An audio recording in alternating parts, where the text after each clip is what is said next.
Morning all. Morning. Sorry for that noise, it's what happens when I enter a room now. Conference, please be seated.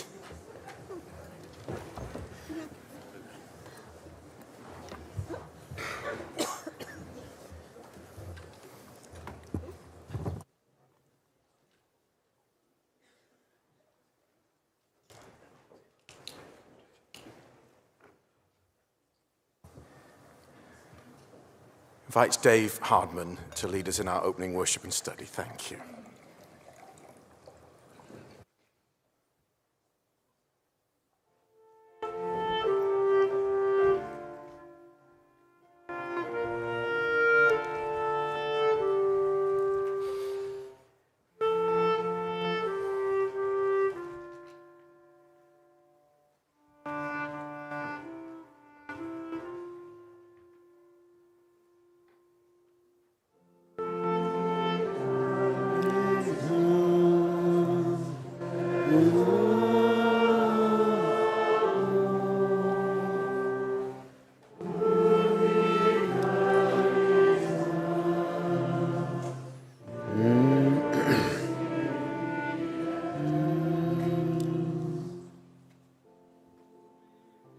Let us hear what God the Lord will speak.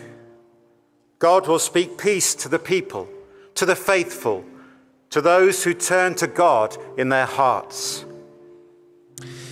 Surely salvation is at hand for those who fear God, that divine glory may dwell in our world.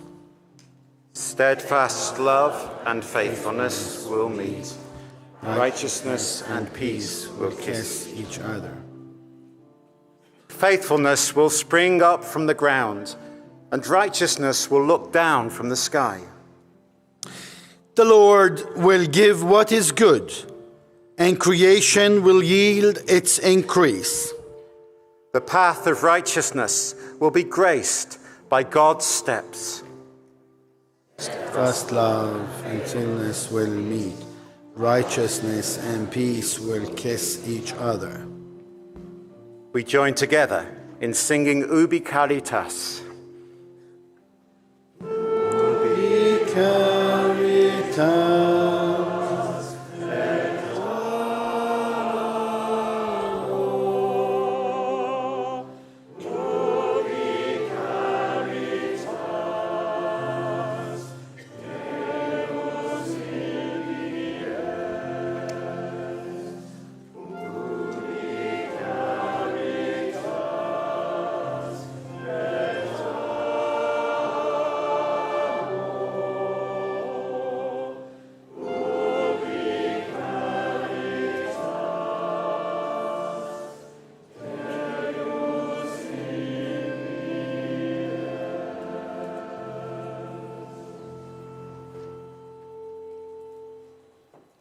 Our Bible passage will be taken from the Gospel according to Luke. Luke chapter 8, verse 40 to 56. Now when Jesus returned, the crowd welcomed him, for they were all waiting for him. Just then came a man named Jairus, a leader of the synagogue. He fell at Jesus' feet and begged him to come to his house, for he had an only daughter, about 12 years old, who was dying. As he went, the crowd pressed in on him. Then there was a woman who has been suffering from hemorrhages for 12 years. And though she had spent all she had, no physicians, no one could cure her. She came up behind him and touched the fringe of his clothes, and immediately a hemorrhage stopped. Then Jesus asked, "Who touched me?" When all denied, Peter said, "Master, the crowd surrounds you and press it on you." But Jesus said, "Someone touched me, for I noticed that power has gone out from me." When the woman saw that she could not remain hidden, she came trembling and falling down before him. She declared in the presence of all the people why she had touched him and now had been immediately healed. He said to her, "Daughter, your faith has made you well. Go in peace." While he was still speaking, someone came from the leader's house to say, "Your daughter is dead. Do not trouble the teacher any longer." When Jesus heard this, he replied, "Do not fear. Only believe. She is safe. She will be saved." When he came to the house, he did not allow anyone to enter with him, except Peter, John, and James, and the child's father and mother. They were all weeping and wailing for her. But he said, "Do not weep, for she's not dead, but sleeping." And they laughed at him, knowing that she was dead. But he took her by the hand and called out, "Child, get up." Her spirit returned, and she got up at once. Then he directed them to give her something to eat. Her parent was astounded, and he ordered them to tell no one what had happened.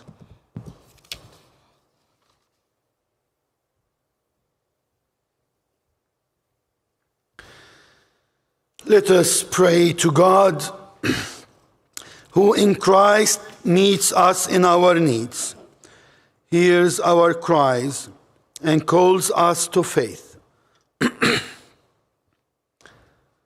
Loving God, we pray for your church throughout the world, that we may come to Christ with humility and trust, like Jairus seeking his help, and like the woman reaching out in faith. Strengthen your people to be signs of your healing love in the world. Lord, as we reach out to you, Gracious God, we pray for the nations of the world and for all in authority, that they may act with wisdom, compassion, and justice, protecting the vulnerable and serving the common good. Guide them in the ways of peace and righteousness. Lord, as we reach out to you, hear our prayer.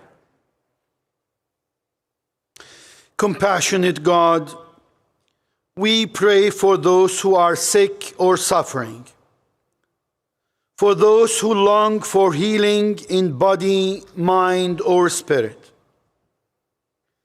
As your Son brought wholeness to the woman in need, so bring your restoring power to all who suffer today. Lord, as we reach out to you, Merciful God, we pray for those who are afraid or burdened by anxiety. Speak again your word of comfort. Do not be afraid, only believe. Fill troubled hearts with your peace and trust in your love. Lord, as we reach out to you, hear our prayer. Faithful God, we pray for those who wait in uncertainty or feel forgotten, for those living with delay, disappointment, or unanswered prayer. In their waiting, give them preservation and hope, perseverance and hope, assuring them that you are present and at work. Lord, as we reach out to you,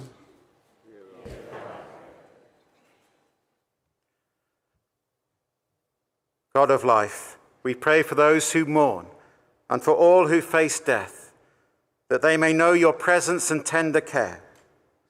As Christ brought life where there is despair, so hold us in the promise of resurrection and new life. Lord, as we reach out to you, hear our prayer. loving God, we bring before you our own needs and the needs of those known to us.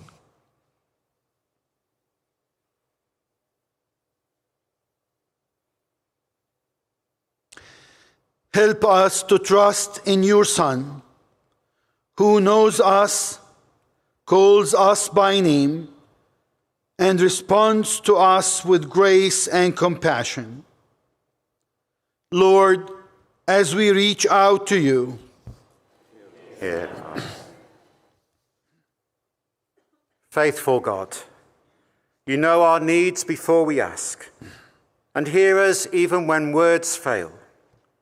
Receive these prayers and grant us the grace to trust in your Son, who lives and reigns with you and the Holy Spirit, one God, now and forever. Amen. Amen.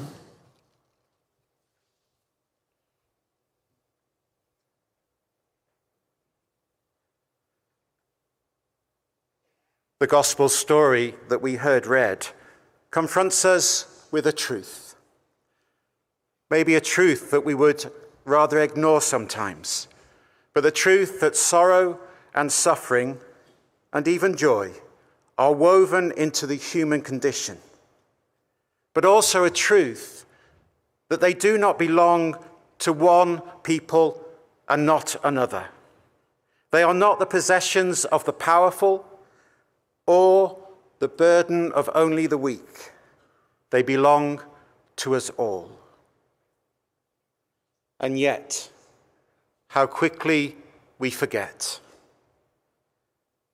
When we speak of sorrow in Palestine and Israel, we are tempted to weigh suffering and sorrow, to measure it, to trade it, to use it against each other. We weaponize grief to win arguments, to secure votes on conference resolutions, and even to justify silence. But suffering and sorrow are not a currency to be spent. Every time we treat them as such, we diminish humanity of others and of ourselves. Croatian theologian Miroslav Volf warns in his work Exclusion and Embrace that after suffering there comes a dangerous temptation to make our own sorrow and pain the measure of all sorrow and pain, to declare your pain incomparable, to insist what happened to you stands above all other suffering. This is the moment when the heart hardens. There is no embrace. Division deepens, and the other is no longer seen as human, but as a threat, as an enemy, as less. There is exclusion, and the wall is built. The sorrow of the Holy Land cries out from Palestine and Israel, from Muslim and Jew and Christian and all who call the Holy Land home. It is heard in the refugee camps, from below the rubble, in cities and across the world. Sorrow and joy are not simple opposites. They are entangled, complex, and often unequally borne. One person's sorrow may stand as a direct result of another's joy. But let us be clear. Sorrow in this context is not abstract. It has names. It has graves. 72,000 killed in Gaza and still counting. Homes reduced to dust and futures erased. West Bank communities and land lost through violent Israeli settler action. Annexation and confiscation. And two, the deep and devastating loss of Israeli lives, mourned in Israel and in Jewish communities across the world. These are not competing truths. They stand together, and they accuse us when we acknowledge only one. The gospel places before us an image that we cannot evade. Two figures approach Jesus. Jairus, a man of status, he is named in the account. A leader, he walks openly through the crowd. He is seen, the way is made for him. He speaks, and he is heard. And then the woman, 12 years bleeding, 12 years of exclusion, and 2,000 years of being unnamed. She does not walk openly. She hides. She presses through unnoticed. She reaches out not to be seen, but to seek healing and secure a future free of exclusion and sorrow, a future of healing and embrace. Two encounters, two sorrows, one public, one hidden, one carried with authority, one buried in silence. And yet Jesus refuses the hierarchy that we so easily create. He does not measure their sorrow. He does not rank their worth. He heals both. But more than that, he stops. He stops for the one the crowd does not see. He calls her forward. He brings her from the margins into the crowd's focus. He restores her not only in body, but he restores her dignity. He calls her daughter. He names her faith before all who would have ignored her. This is the pattern of the kingdom of God. So we hear clearly today, there are those who come like Jairus, visible, powerful, able to command attention. And there are those like the woman, unseen, unnamed, pressing forward from the edge of the world, hoping that even an anonymous touch might bring healing. Among many in the world, Palestinian Christians and Palestinians more broadly speak from that place of marginalization, of displacement, of occupation, of daily vulnerability. Their cry is not abstract. It rises from lived experience. To acknowledge this is not to deny Israeli suffering. It is not to erase Jewish grief or fear, but it is to refuse the lie that recognizing one cancels the other. Truth does not demand silence. It demands courage. To acknowledge this, we acknowledge the lived experience of Palestinians on the painful margins, in the shadow of sorrow and suffering. Yet a cry emerges from this place, and from a faith that refuses to be ignored. Some will hear it as protest. Some will resist it. But it is at its heart a call not to hatred and exclusion, but to embrace, to an embrace of justice, dignity, and shared humanity. It is reaching out to touch the hem of the worldwide church in the faithful hope that not just Christians may be healed, not just Palestinians may be healed, but that the Holy Land and all its people will be healed.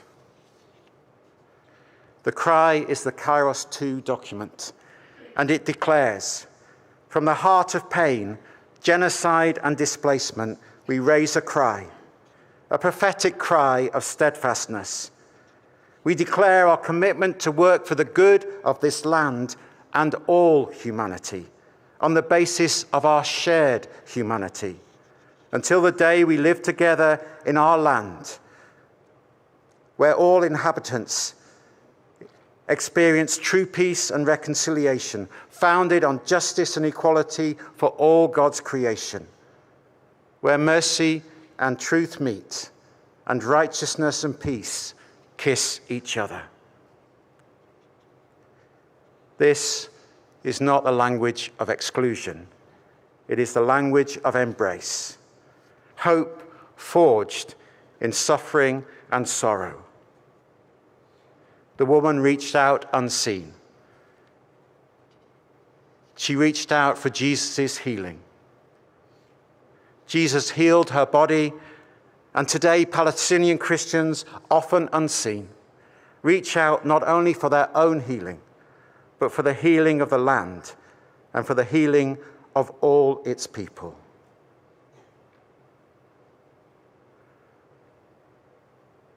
So the question of this passage is also for us.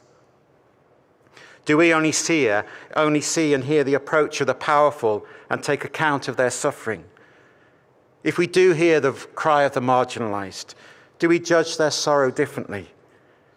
Or will we, like Jesus, amplify the cry of the oppressed and marginalized for all to see their faith?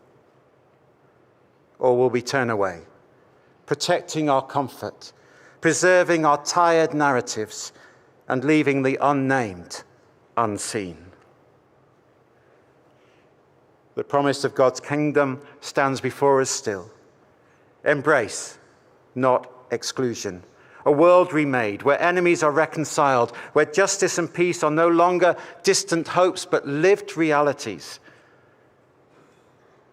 As Isaiah 11 states, the wolf shall live with the lamb, the leopard shall lie down with the kid. They will not hurt or destroy on my holy mountain, on Zion.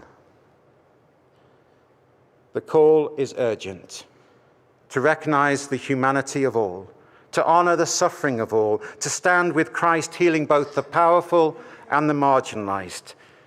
Yet it is more than this. God calls us to notice the reach of the oppressed for healing and justice, to allow room for restoration, not only for their body, but for their dignity too, to honor their faith before all who would ignore them. And to refuse this in this Kairos moment is a refusal to hear the call of our God. It is a refusal for a time to act. It is a refusal to recognize the suffering in our world.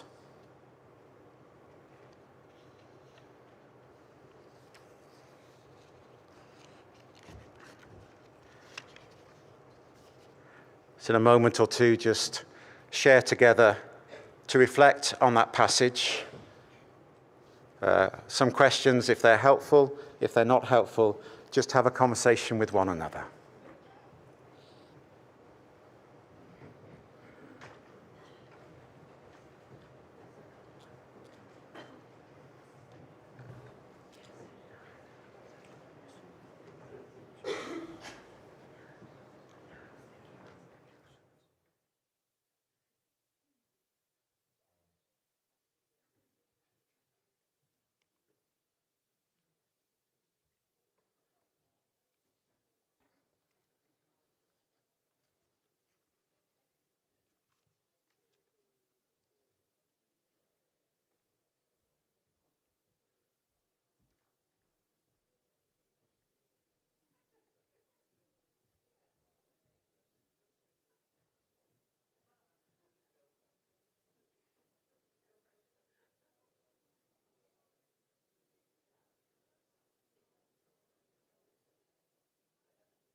sorry to cut the conversation short, but I invite you to stand if you're comfortable as we sing for the healing of the nations.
In this Kairos moment, O God, give us courage to stand where Christ stands, to speak truth with love, to lift up the wounded, and to work for peace that is rooted in justice for all. And so we entrust ourselves and the world to you, in the name of Jesus Christ, who stops, who sees, who heals, and who calls us to follow him. Amen. Amen.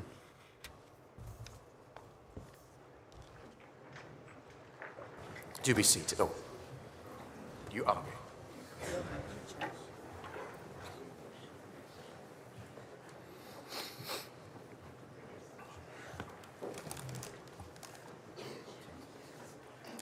Our thanks to Reverend Dave Harden from the Methodist Liaison Office in Jerusalem, to Father Fadi Diab, our honoured guest, and to Bola, who read to us so beautifully the Gospel. Thank you all three.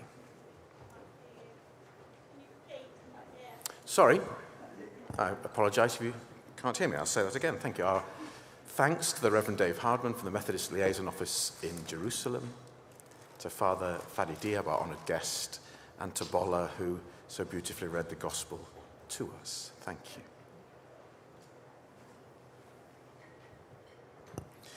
I call on the Assistant Secretary of Conference for matters of administration. Thank you, Mr. President.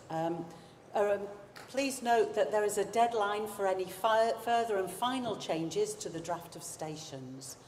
You received a blue set of papers yesterday with amendments to the original draft. If between the original and the blue papers you notice anything that needs changing, please speak to your Chair of District, who will need to let stationing administration know via the Record Office by lunchtime today. That's the deadline for changes. A wedding ring was found yesterday by table G.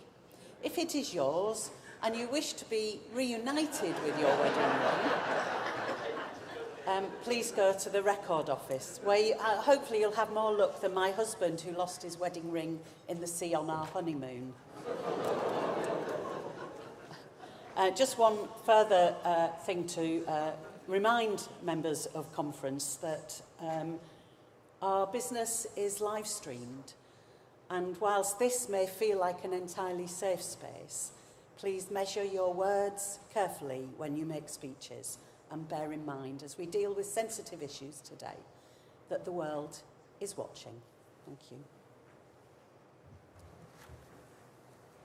Call the Reverend Ruth G., Chair of the Business Committee. Thank you. Thank you, Mr. President, members of conference. We've received 3 nominations for ordained members of the Business Committee, but as yet no nominations for lay representatives to that committee. So we are extending the time for nominations for lay representatives until 12:30 this morning. So please do think carefully about that, talk to other people. We would love to have some nominations by 12:30, please. The details of those who have been nominated as ordained members will be displayed for you to see in the hall. In fact, I can see some on that side there, and I believe there'll be some on the other side as well. So do look at those. Voting will then be opened after lunch today, and the voting will close at 6 p.m. this evening. May I, Mr. President, also draw the attention of the conference to page 46 of the order paper, where you'll see the conference participation and inclusion analysis, which makes very good reading. Thank you. Thank you. Just as we get into the business of the day, a few things. It would be really lovely today to see some new faces and have some new voices at the podium and in our conferring. You'd be most welcome. It might be helpful for us just to monitor our airtime and to remember in the passion and the strength of our conferring also to remain kind to and with one another would be welcome. Thank you. I'd like to call Matt Tattersall. Thank you very much, Matt.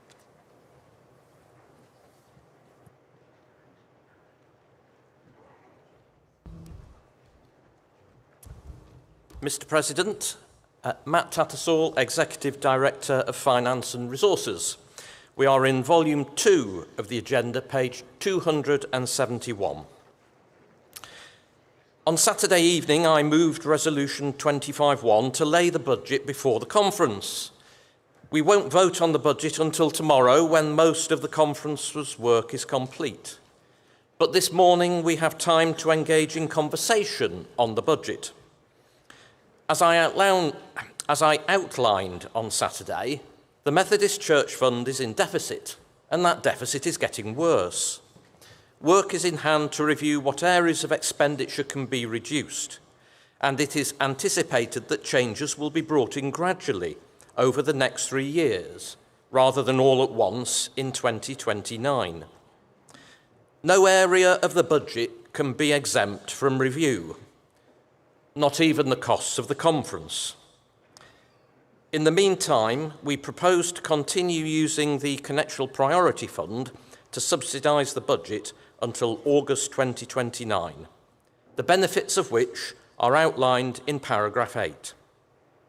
Before I move through resolutions 2 to 4, I invite any general comments on the report.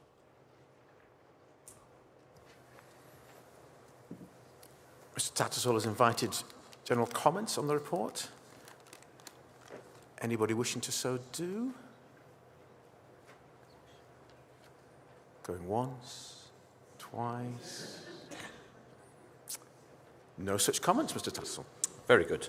As we move to the specific resolution on the budget, it is worth remembering that you are only being asked to approve next year's budget.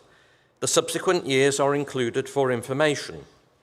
Whilst I have already mentioned the budget deficit, it is worth noting Table 1 of the report that shows the action already taken to reduce the scale of the deficit next year, down from 2 million to 1.5 million. This is good progress, but there is still lots more to do. I would also like to highlight paragraph 25 in relation to the Pension Reserve Fund.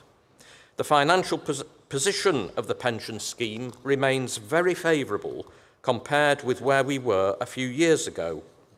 I look forward with some confidence to bringing the results of the 2026 pension valuation to the conference next year. So I now invite conversation on Resolution 25.2. The conference approves the Connectional Central Services budget for 26-27. And again, I look to see if any such conversation is forthcoming.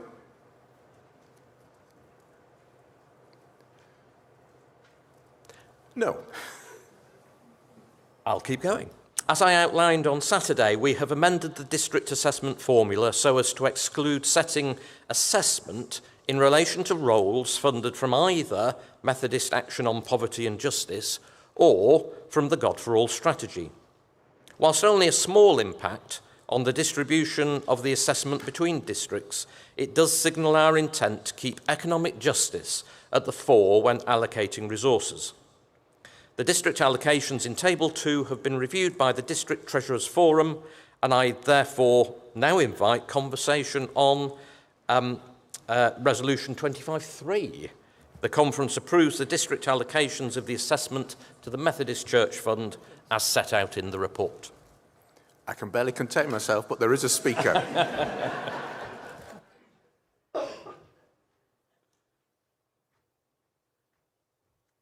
Sonia Hicks, speaking as District Chair. I want to say how much I'm really pleased to see that we're actually putting our money to where it's most needed in connectional terms.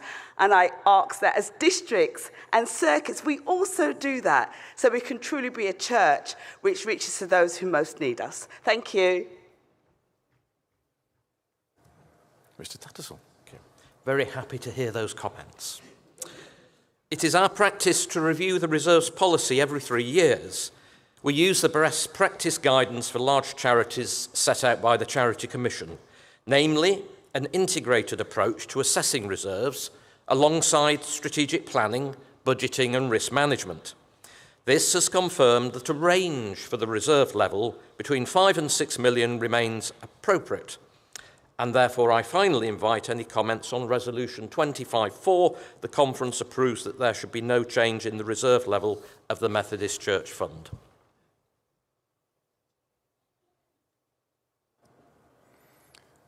Oh, it appears it was a trickle and not a flood.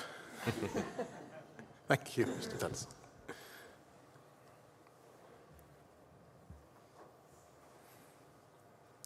And Mr. Tattersall, you shouldn't go too far. I'm going to call upon you again, along with Alethea Xiao, please, for the Connectional Council, Part 4.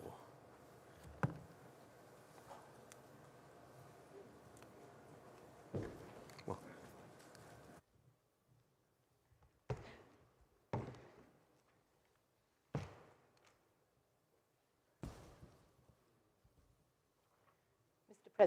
Mr. President, members of conference, Alethea Xiao, Chair of the Resourcing Committee.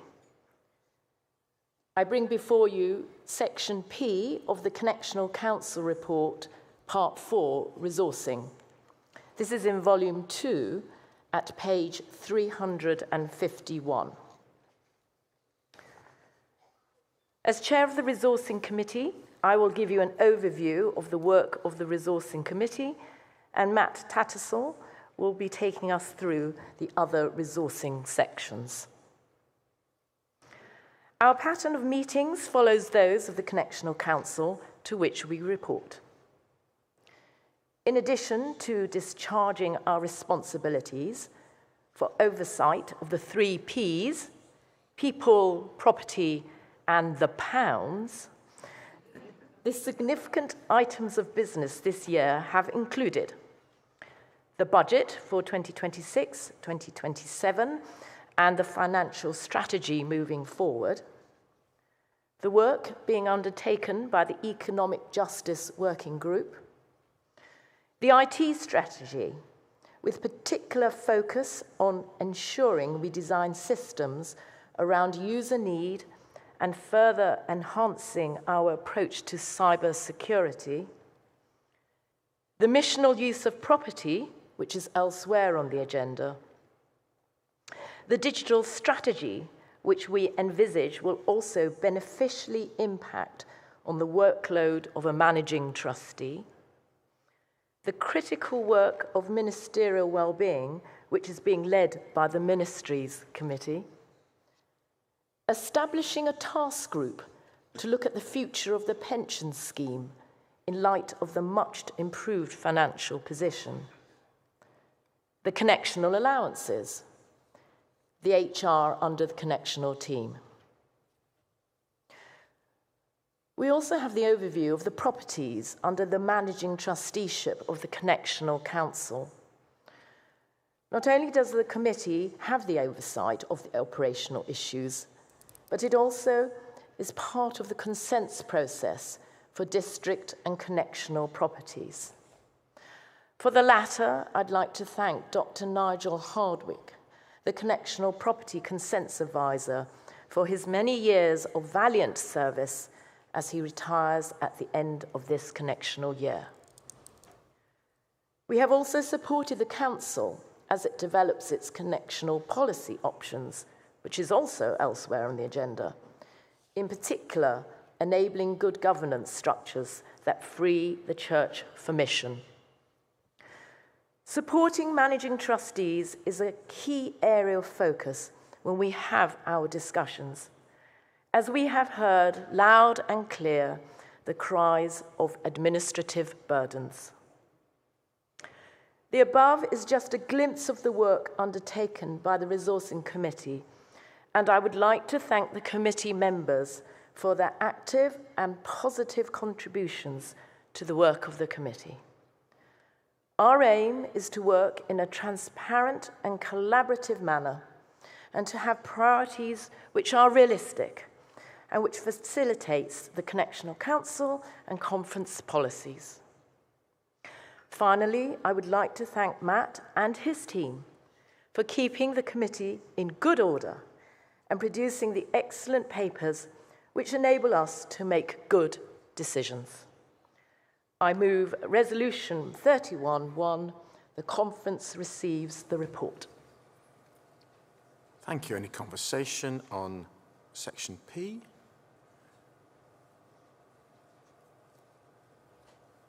Resolution is moved. Conference agreed? Agreed. Thank you. Section Q of the report on page 352 asks the conference to support changes to the purposes of two funds. As set out on page 22 of the order paper, we are withdrawing paragraph 3b and resolution 31.4 on the basis that we subsequently learnt that conference consent was not required for the change that was proposed, and at the request of the Council, the Charity Commission has already given consent to the changes that we wanted. Also, for the avoidance of any doubt, the changes to the Beckley Trust will not impact on the organising of the Beckley Lecture, which remains a high spot of the conference for many attendees. So, noting the amendment to the report on the order paper, I move Resolution 31.2. The Council receives the report. Conference agreed? Agreed. I move Resolution 31.3. Subject to the consent of the Charity Commission, the Conference amends the purposes of the John Henry Beckley Trust as set out in paragraph 3a above. Conference agreed? Agreed. And I believe I need to seek the consent of the Conference to withdraw Resolution 31.4. Agreed? Agreed. Thank you. Moving on to section R of the report, Methodist International Centre Limited is the name of the company that operates 2 Wesley hotels in London. The shareholder of the company is the Connectional Council, and the landlord of the hotel properties is also the Connectional Council. All the profits from the business are gifted to the Council and the net return is then used to fund the work of the church. Nevertheless, for the purpose of good governance and effective management, there are relevant legal arrangements in place, including leases for the properties.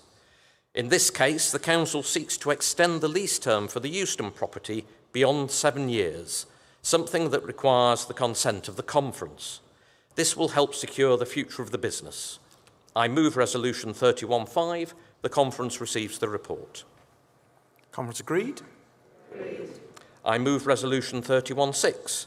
In accordance with the terms of the trust deed dated 1st of March 1967, the conference gives its sanction to the grant of a lease of the Wesley Hotel Euston for a term exceeding 7 years. And again, conference agreed? Agreed. Thank you. Now moving on to section S of the report. This is where it might get a little complicated. The Resourcing Committee is responsible for the setting of connectional allowances. The table in section S of the report, which has been corrected on pages 22 and 23 of the order paper, sets out the proposed levels for next year, along with the year when each allowance is next due for review. Also on the order paper, page 23, you will find an amendment to the travel allowances. This reflects the fact that the Chancellor of the Exchequer changed the tax-free allowance rate in May and backdated the change to April. Our expense levels have been typically based on this tax-free rate. Having considered the pros and cons of backdating the change, the Resourcing Committee and the Connectional Council, being mindful of the impact on our volunteer treasurers of having to rework historic claims, propose that the new rates are implemented from the 1st of September 2026. I move Resolution 31.7. The conference receives the report. Conference agreed? Noting the corrections on the order paper, I move Resolution 31.8. The conference approves the connectional allowances as set out below, but I believe we will now move to a notice of motion. Thank you. Call Tom Osborne.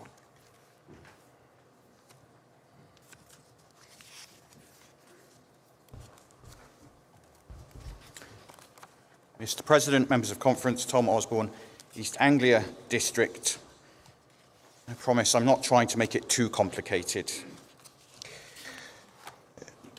Matters of justice are sometimes big, sometimes small.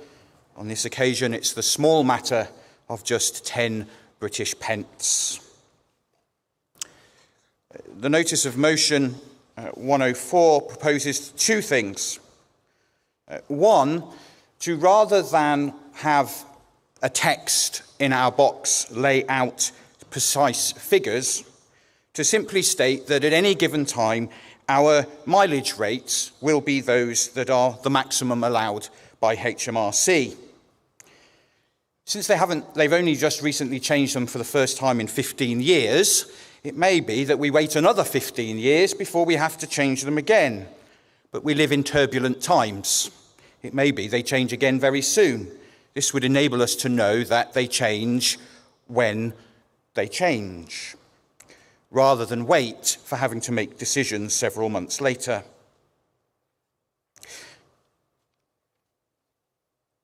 But more importantly, as far as I'm concerned, is the matter of backdating. I'm very lucky. Every year I'm required to file a tax return. The fact, no, that's not the lucky bit. The lucky bit is that even if we set 55p per mile from the 1st of September, I can claim back in my tax returns those extra 10 pence per mile for those months that have preceded in this tax year. Technically, anybody can do that. No matter who you are, every British citizen who pays tax can file a tax return. But I have spent much of my ministry working with those for whom that would be a seriously daunting task, a frightening task, a task that feels well beyond their capabilities. Why should I be able to get my money back, but they not? Of course, though, some people's joys are others' sorrows.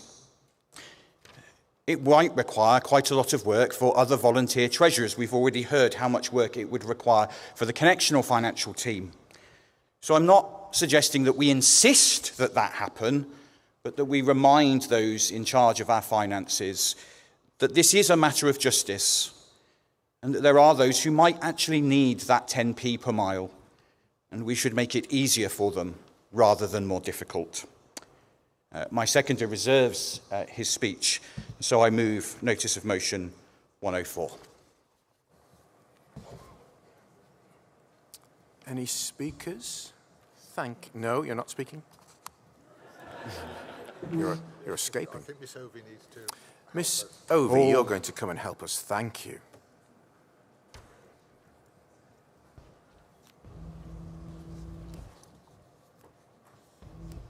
Just, I hope, a little bit of clarification, Mr. President, members of conference. Elizabeth Ovey, the Law and Polity representative. If you've studied today's order paper, you will see that Mr. Osborne's notice of motion now has 2 resolutions.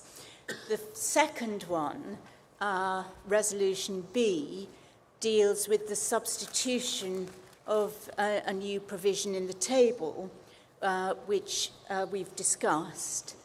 And the first one, A, deals with the backdating point. I think the conference may find it easier to deal with the second resolution first because it amends the table in the agenda report. If that resolution is passed, we will vote on the amended table. If it's not, we vote on the original table, and we can then deal separately with the resolution that covers backdating. Thank you. I believe that's very helpful.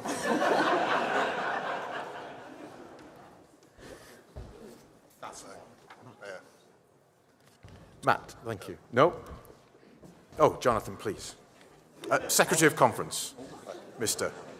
If I understand correctly, Mr. President, what we need to do is to vote first on amending the notice of motion that is before us by adding to it what is on page 46 of the order paper, and then we need to vote on the first part of the notice of motion to amend 31.8. So I think Mr. Osborne is first of all moving his amendment to his notice of motion. If that's what I'm required to do, then yes, I take the advice of the Secretary and the representative of Law and Polity. Thank you. Conference agreed? Thank you. Are you taking speakers to the notice of motion, first part of the notice of motion? Anybody wanted to speak to the first part of the notice of motion? No. So I think I am then calling Matt Tattersall back. No, I'm not. I think, therefore, Mr. President, we're asking the conference to vote on the first part of the notice of motion to amend 31.8. I'd like to resist. Right, thank you. Mr. Tattersall, please. I told you it might get a bit sticky. On behalf of the Connectional Council, I speak to resist this first part of the notice of motion. We support the need for clarity on what happens in future, but this can be achieved by giving the clarity that the conference agreed mileage rates are in force for each connectional year. We cannot predict what changes the HMRC may make to these rates, nor when they may make them. For example, the Church may in future want to vary from HMRC rates in pursuit of its carbon reduction commitments. So an automatic link to HMRC rates would be unhelpful. I ask the conference to vote against the first part of this notice of motion. Thank you. Seconder, are you wishing to? Thank you. Oh, hang on. Are you wanting to speak please. Thank you, Mr. President. It's a long way from the back row. Rachel Day, Chair of District. Can I ask for clear information moving forward? Our finance officer was on the ball with the change from HMRC and started paying it immediately. We weren't notified by the connection about any increased change procedure. Something was picked up on the Chairs and Wardens WhatsApp about chatter around this, but we had not been notified anything officially from the connection. Some people had, some people hadn't. So please, can we have clarity in communication when there are changes and what the implications are for us and when? Sorry, I'm out of breath. Thank you. I'm sure we hear that request. So, seconder, thank you.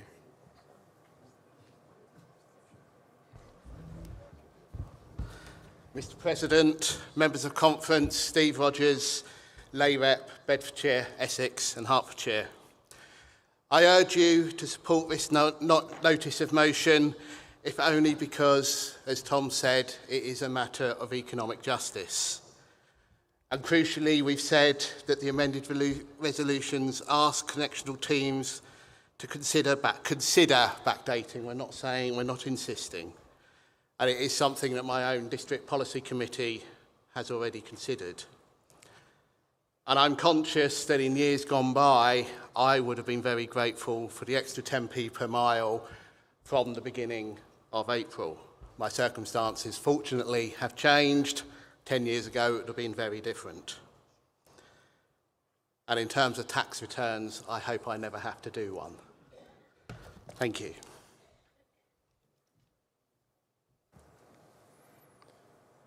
Thank you. Matt, is there anything else that you...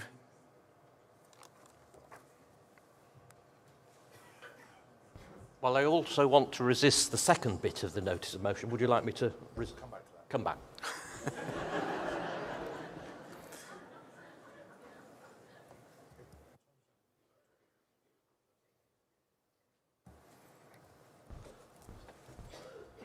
I honestly didn't mean to make it this complicated. I hear what Matt says and what the Connectional Council therefore say. I think on this case, it's a case where there are differing views. We seek the mind of conference. I'm not going to add to what I've said. I hear what Matt says. We take different views. Conference decides.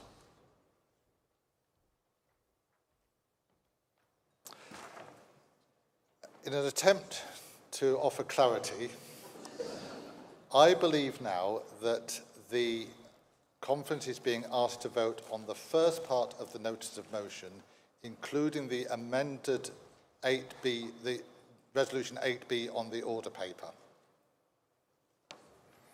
Thank you. And Ms Ovey was nodding vigorously, so you are correct. So, having heard what we've heard, by a show of hands, all in favour? You're voting on. Thank you, Jonathan. Thank you very much, Mr. President. Notice of motion 104 has the effect of amending the report that 31.8 asked the conference to receive in its first part, which I believe is the other paragraphs up to and including, says he's still desperately trying to find the notice of motion, mileage rates at the maximum allowed by HMRC at any given time. In order to give effect to that, we need to include in that the amendment which you have already agreed to add to this notice of motion, which is effectively the second of Mr Osborne's resolutions, which was on page 46 of the order paper as 8B. So if the members of the conference are in favour of adding to the report mileage rates at the maximum allowed by HMRC at any given time, they need to vote in favour of 31.8. If, with Mr Sattershall, they are against adding that line to the report, they need to vote against this notice of motion. Mr. Secretary, thank you. That's very helpful. With that in mind, by a show of hands, all in favour? Thank you. Those against? I think that is lost. Thank you. Second. Mr. Osborne.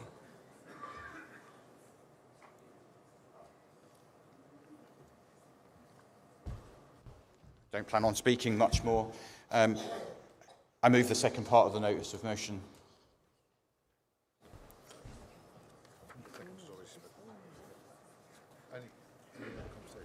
Any other conversation on the second part of the notice of motion? Does it help you all if I ask Mr. Secretary to clarify as what we're now talking about?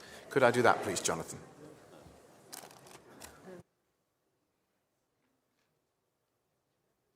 Thank you, Mr. President. What we are now looking at is 31.8a, which is on the notice of motion 104. The conference petition and encourages all constituent Methodist bodies, etc. That is what is now before the conference.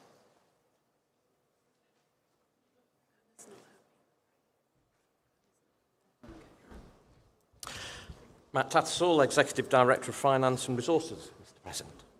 On behalf of the Connectional Council, I speak to resist this notice of motion.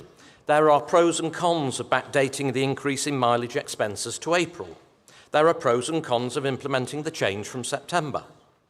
Whilst the cost of this notice of motion is unknown, the budget impact is not the major issue here. And for the avoidance of doubt, if the notice of motion passes, the Council will implement backdating the expenses it is responsible for. But in considering this issue, the Resourcing Committee and Council continue to hear the pleas of the Church to reduce the administrative burden on our hard-pressed volunteers. And whilst backdating expenses may be a simple task for some treasurers, it may also be the straw that breaks the camel's back for others. The notice of motion does not address this matter and makes the bureaucratic burden even greater by asking each individual Church Council, Circuit Meeting and DPC to have to debate this matter and reach a view. The reason stated for the additional burden is to address economic justice. It is true that some ministers, employees and volunteers will currently submit a tax return and some won't. But as the opportunity is open to all, it is surely not a major issue of economic justice. More importantly, by encouraging every church circuit to look at this situation individually, it is almost inevitable that some will backdate and some won't. This surely is a much more significant lack of economic justice.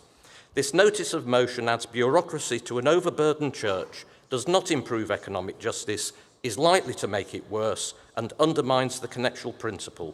I ask the conference to vote against this notice of motion. Thank you. Thank you. Mr. Osborne.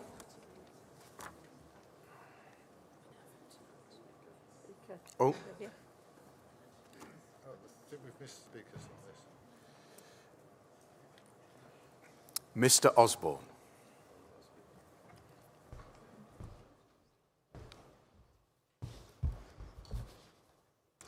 I speak as a superintendent of a circuit whose treasurer is in the room. We've already had this conversation in our circuit. It took all of about 5 minutes. I dispute strongly the idea that this needs to take up significant time. I hear the difference of opinion. I'm willing to put it to the floor of conference and see what conference decides. But I resist the idea that this necessarily adds a significant burden. It doesn't have to. I move. Thank you. Once again, by a show of hands, all in favour?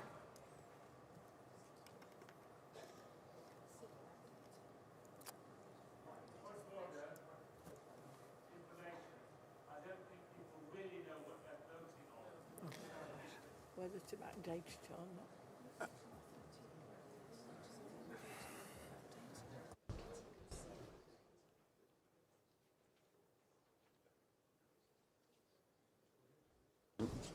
Mr. Secretary, if you could be even more helpful.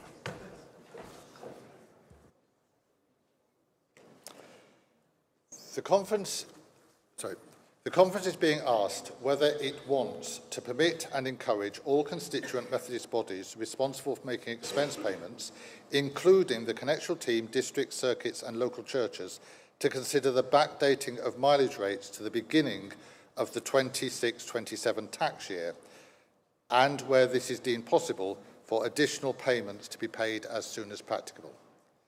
That's what the conference is being asked to decide.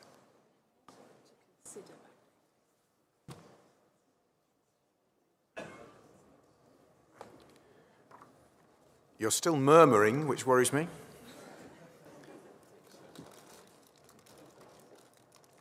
Are you ready to vote? Excellent. Thank you.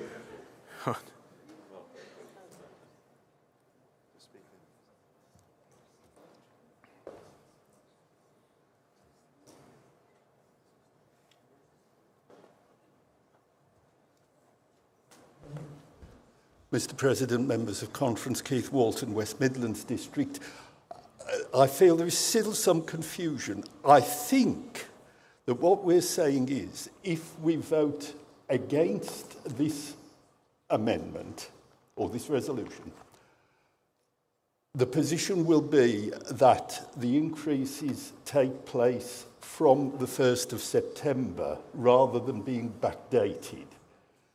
I think it may help members of conference if we confirm that is the case, or say what the case is if it isn't. Mr. Secretary. Mr. Tattersall is nodding. That is the case. Mr. Tattersall. And just by way of reassurance, and I know it's complicated, but if any bodies have already paid the higher rate, it does not need to be reversed. Okay? Thank you. By a show of hands, all in favour? Thank you. Those against? Paddles. Let's paddle.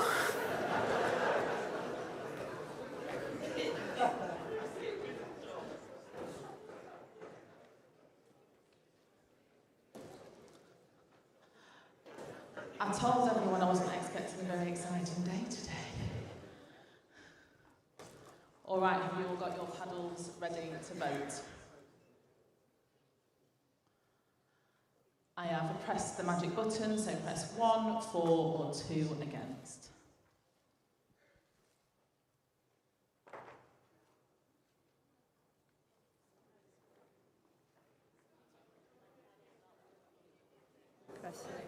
I think somebody's paddle is not working. Keep pressing it. Keep pressing it.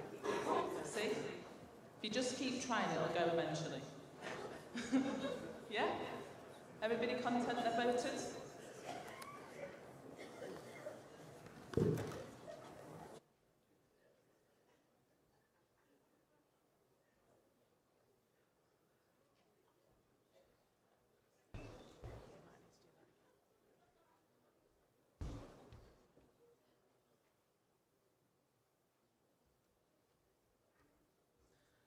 We have 106 in favour and 107 against.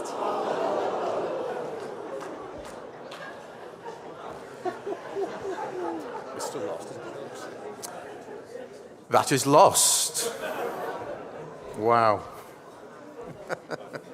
Well, that was fun.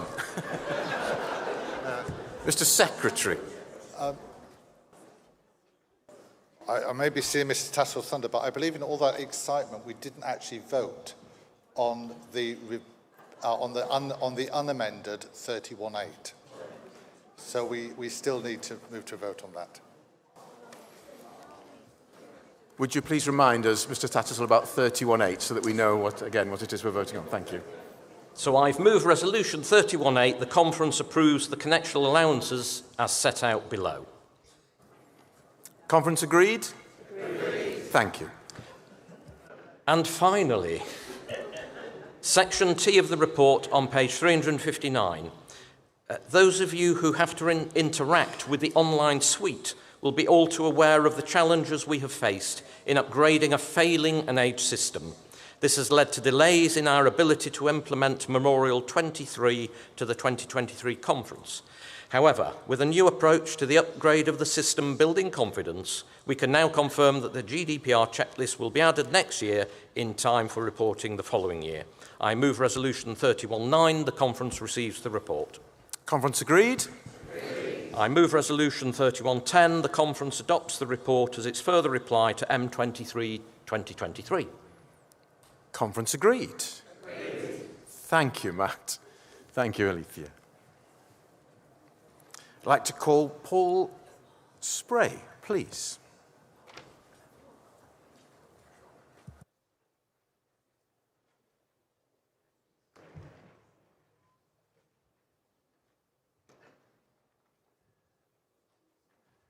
Mr. President, Conference, Paul Spray, Northampton District, but speaking now as a member of the Connectional Council. We're turning now to missional use of property, which you will find on page 70 of the agenda. One of the priorities of the Connectional Council is to help us all focus on God for all and mission. And we've been thinking about the role of property in this. The Methodist Church has quite a lot of property, buildings which are on the one hand important to us and on the other hand a burden to look after.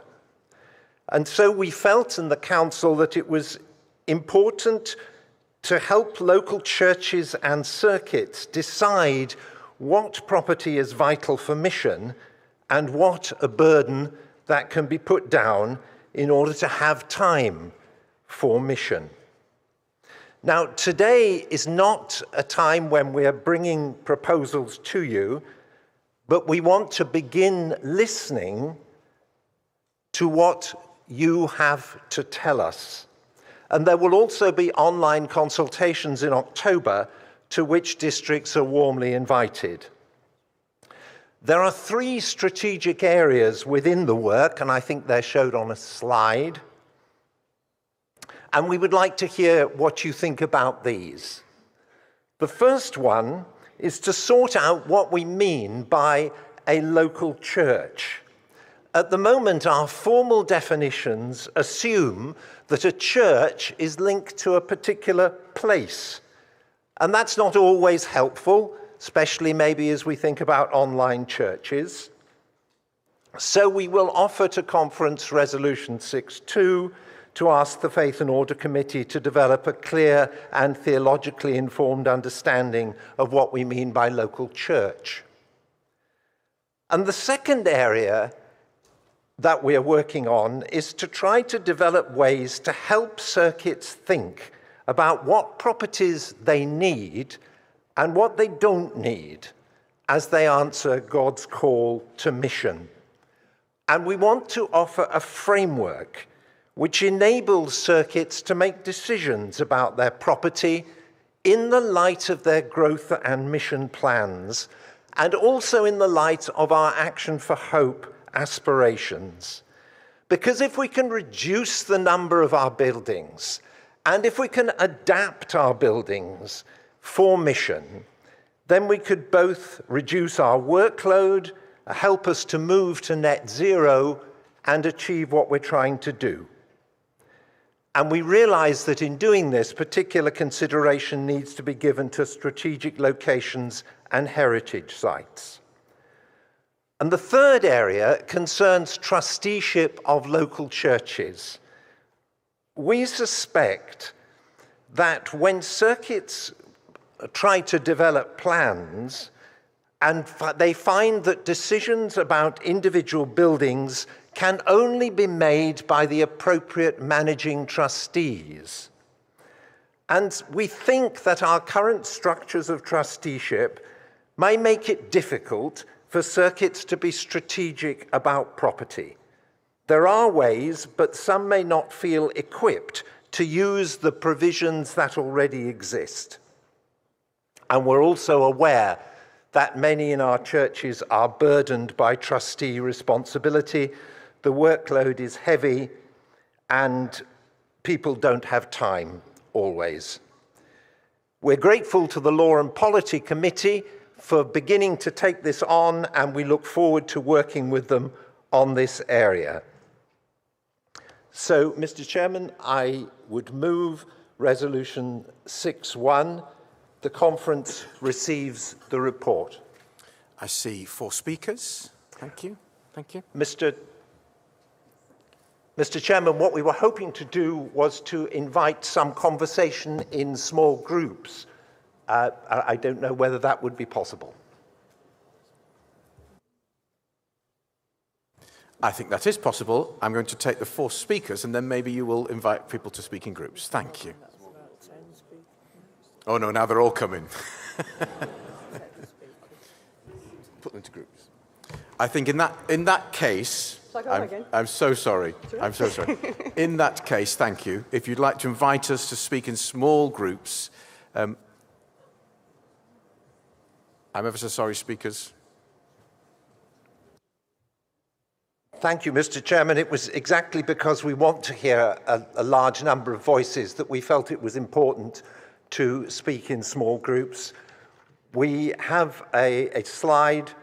We would invite conference to turn around into the groups that you were in before and to reflect on one of these questions that are on the agenda on page 79.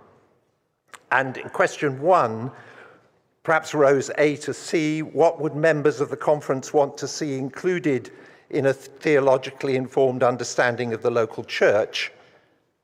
Perhaps row D and E could look at question 2, what do you wish to offer in relation to a rationale and framework for Methodist property? Perhaps rows F and G could look at question 3, what do you wish to offer in relation to heritage and strategic locations? And finally, perhaps rows H to J could look at question 4, how would members of the conference describe an appropriate trustee body for local churches? There is a QR code which is on the back of the order paper for today. And what we would like to suggest is if in your small group, after your brief discussion, you have a point that you would like the Connectional Council to hear, if you would point your phone at the QR code there, you should be able to put it in on the form. Thank you. 5 minutes conversation in those small groups, please. Thank you.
and encourage you, those of you with mobile phones with the kind of technology that's required, to use the little QR thingy to feed back what those conversations have been about. And we'll move to those who wish to speak to us from the dais. Conference, please, to order. Thank you.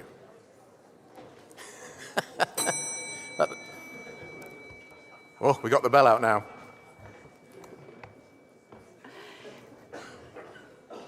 Our first speaker, thank you. Mr. President, members of conference, Jenny Jones, North West England District. I've now done 16 years of ministry in city centre. City centre ministry is where I have been, and in each case the buildings are well past their best. I refer to paragraph 9.3.2 about how we strategically fund our city centre buildings. In Manchester, where I'm based, it's a strategically important building. For those on the margins, it's a place of sanctuary that they call home. It's also a place where regional and civic and voluntary organisations come together as networks of networks to talk about how the people of Greater Manchester can live well. It's in desperate need of refurbishment. Its last refurbishment was after a bombing in the war. Methodist Central Hall has spent £750,000 of its own money getting plans of what it might look like, a net zero building, all sorts of things that would make it a really even better building than it already is. But we're looking for £15 million. And although there are grant funding bodies that will give us money, they won't give us money unless they can see that the Methodist Church is also supporting us. And there is no money in the Methodist Church to support us. With the news of the politics that their political life might be moving north, I would urge conference that perhaps some of the connectional money could move north to our city centres as well. Thank you. Mr. President, members of conference, Leslie Newton, Yorkshire North and East District, I warmly welcome this report. One of the phrases I quite often end up using is this: buildings are great servants but terribly demanding masters. And this report recognises exactly that. It reminds us that property exists to serve mission, not the other way around. For that reason alone, I support this report. But by the time we reach the report's reflections on trusteeship, we're asking much bigger questions. How should we organise ourselves for the mission God is giving us today and for the future? Jesus reminded us that new wine needs new wineskins, and I'm increasingly convinced our missional imagination is beginning to outgrow the way we have organised ourselves. Methodism has always been at its best when the life of the movement shaped its structures. Wesley created spaces for grace and then developed structures that enabled those spaces to flourish. Can that be our calling again today? As buildings are servants, surely governance and trusteeship are servants too.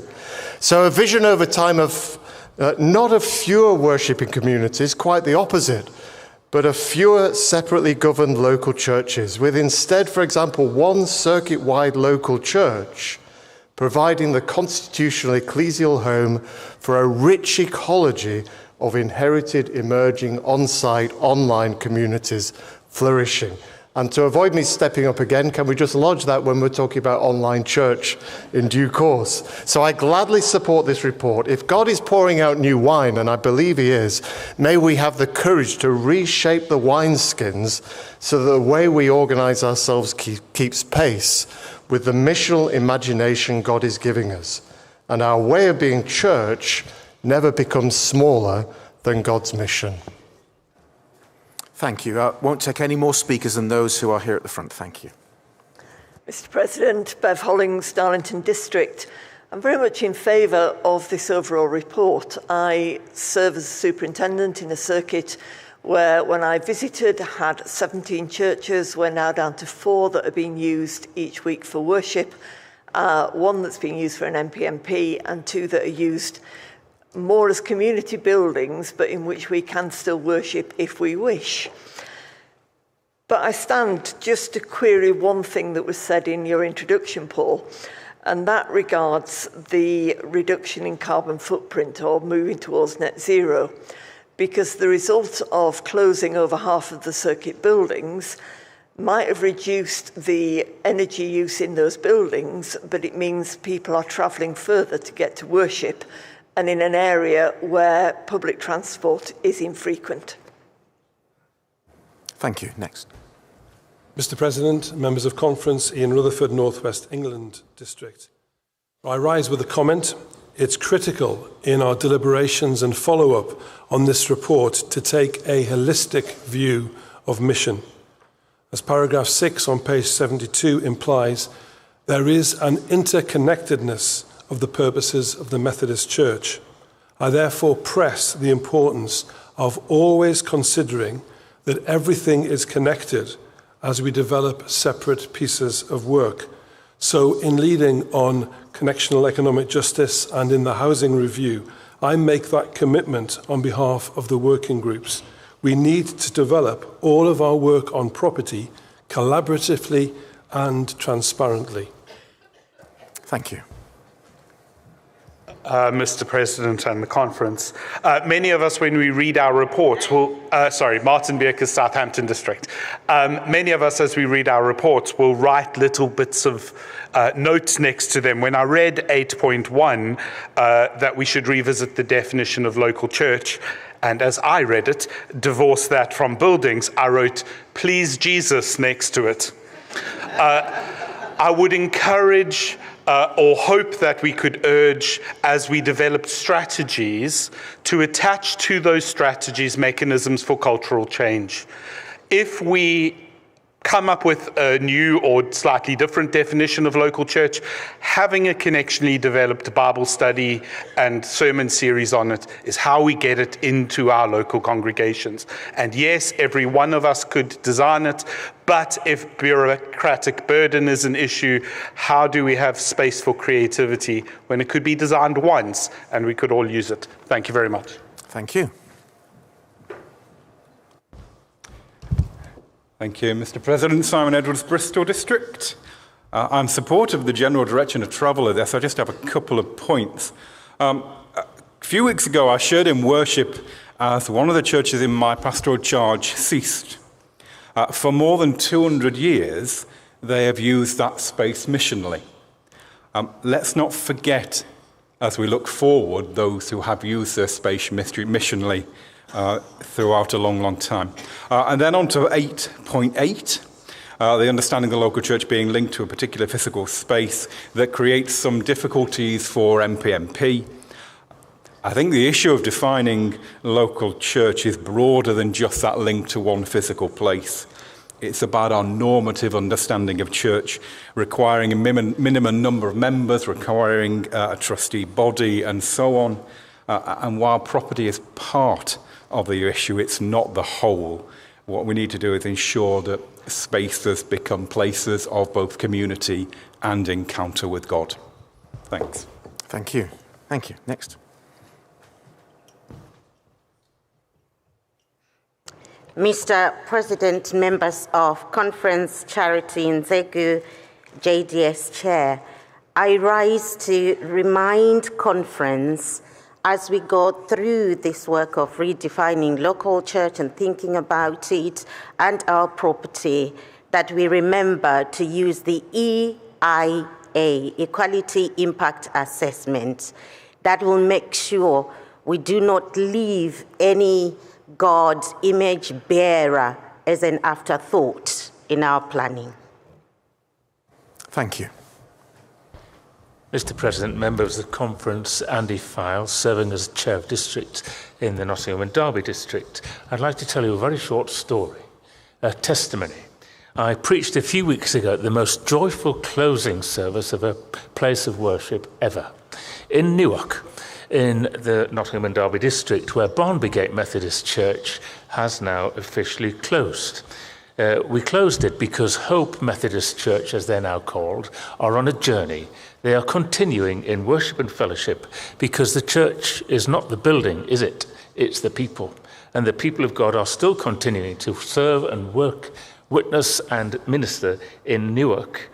I just wanted to draw attention, therefore, to paragraph 9.7, which reminds us that it's important to note that selling properties does not mean closing local churches in all situations. It certainly does not, and we pray God's blessing on the Journey of Hope Methodist Church. Indeed, thank you. Mr. President, members of conference, Jason McMahon-Riley, Nottingham and Derby District. Just a question, drawing conference's attention to paragraph 9.3.2. In light of being an inclusive and justice-seeking church, what do we mean if we're saying our city centres are strategically significant locations? What about the rest of our churches? Thank you. Mr. President, members of the conference, Nicoborski, South East District. I was privileged to be on the Connectional Council for its first year. One of its benefits was reducing the trustee numbers and being able to work more effectively. Last year I merged my circuit with another one. We inherited a church that was due to be sold. Everybody was happy about it being sold, and indeed the money from that has been used to help a really vibrant church repair a roof at a cost of over £1 million. That's brilliant.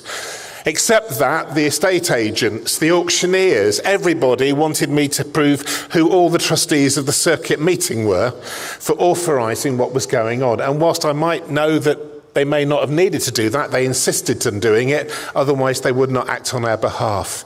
So please, can we please look at the trustee set up for all churches and circuits so that we can reduce the numbers to make us more effective in what we're doing and get on with the real mission. Thank you. Thank you. Spriggs? No, please.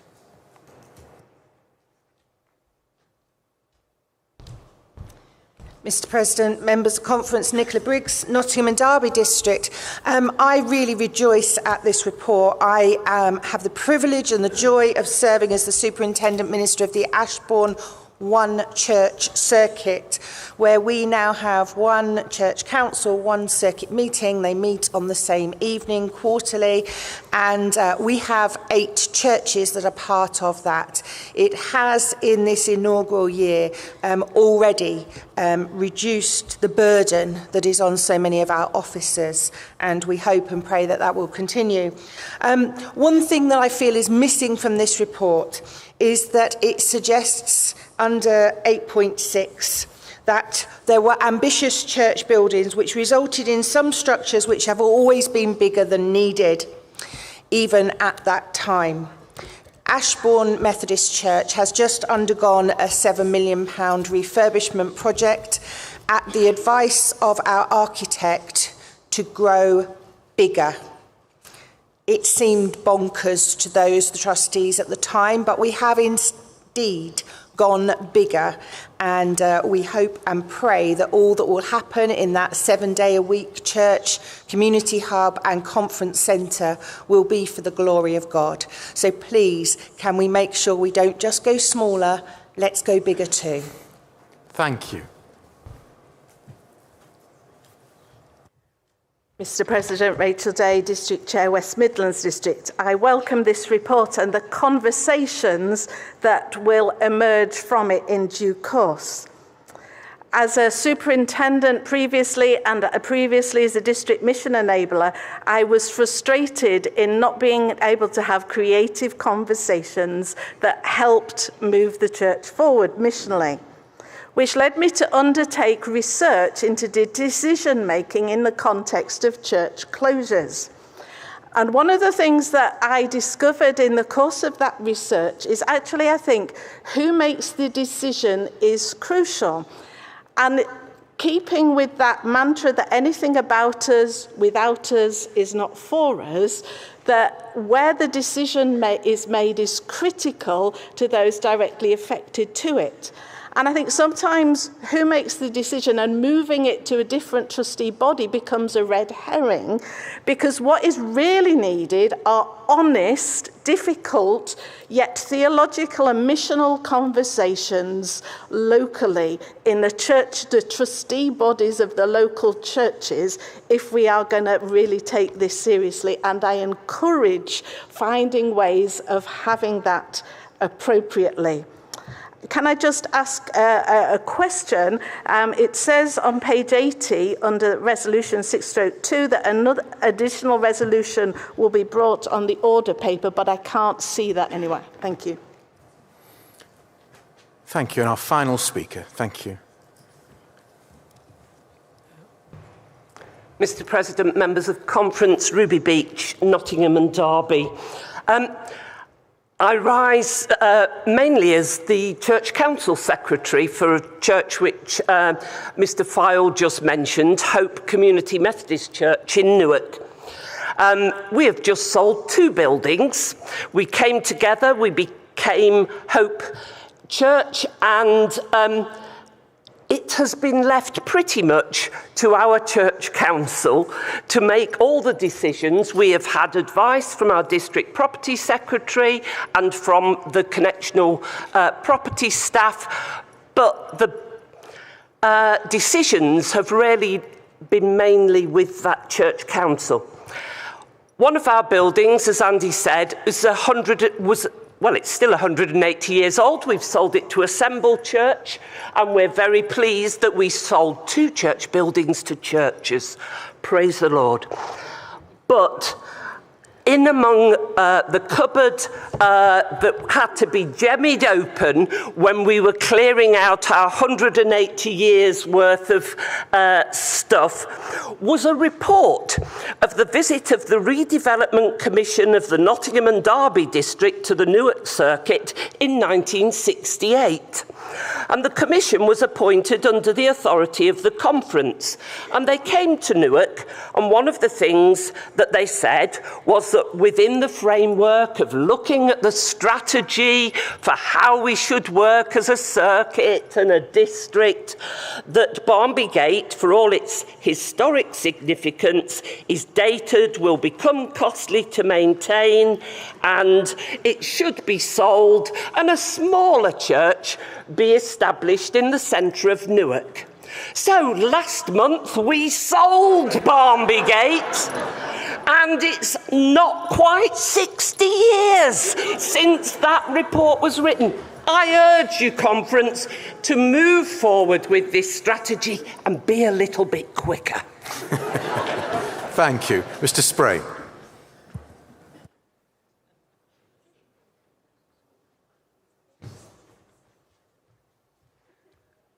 Mr. President, those have been extraordinarily useful inputs.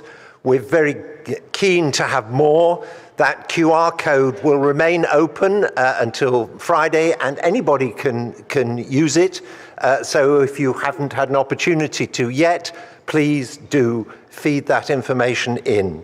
The very last speaker emphasized, I think, that this is not just important work, which it clearly is, but also urgent work, and that's something that we in the Connectional Council will take note of.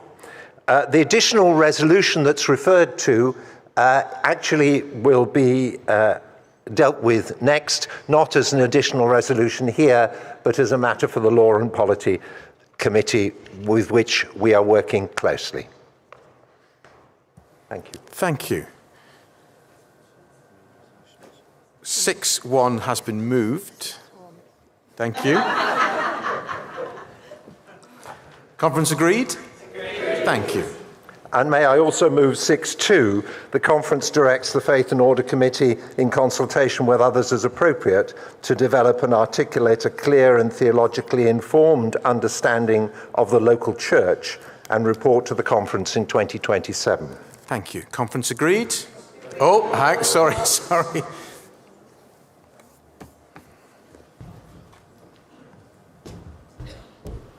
Thank you, Mr. President. Just briefly to say we welcome this resolution. We're happy to do this work to remind the conference that our current definition speaks of a community connected with and attending a particular place of worship, which doesn't necessarily mean a building. However, it does also speak to the question of the church's ministry in its context. And what we're discovering as we engage with different forms of church and different kinds of church community is that actually what does it mean to be rooted and engaging in your context is actually quite wide and varied. That is a theological question that goes to our understanding of the church generally and also the local church. So I just wanted to encourage the conference that there is actually an interesting and important theological conversation here, not simply a sort of attachment to buildings that is old-fashioned and needs to be swept away. So there's some work to do here, and we welcome the resolution. Thank you.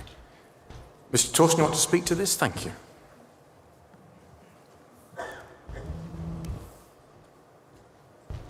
Mr. President, Conference, Marcus Torsten, Chair of the Bristol District.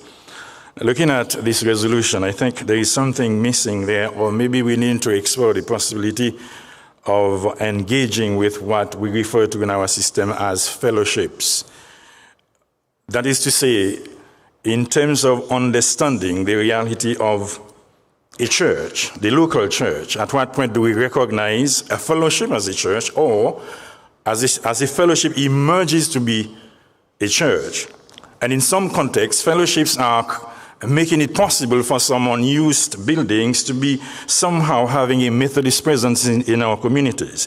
We live in a circuit where we are right now, our conference is being held in a circuit where there is a congregation that is constituted of a specific community which once was a fellowship. So I'm trying to figure out at some point, or at what point do we enable ourselves to understand fellowships as churches, and at what point, locally speaking, they can become a reality within our system.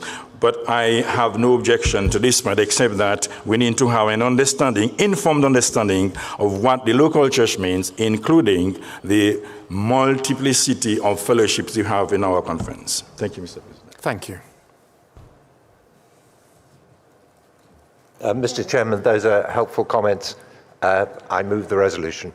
Thank you very much. Conference agreed? Agreed. Thank you. Let's break for coffee. We're adjourned until 11:30.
Conference, please be seated.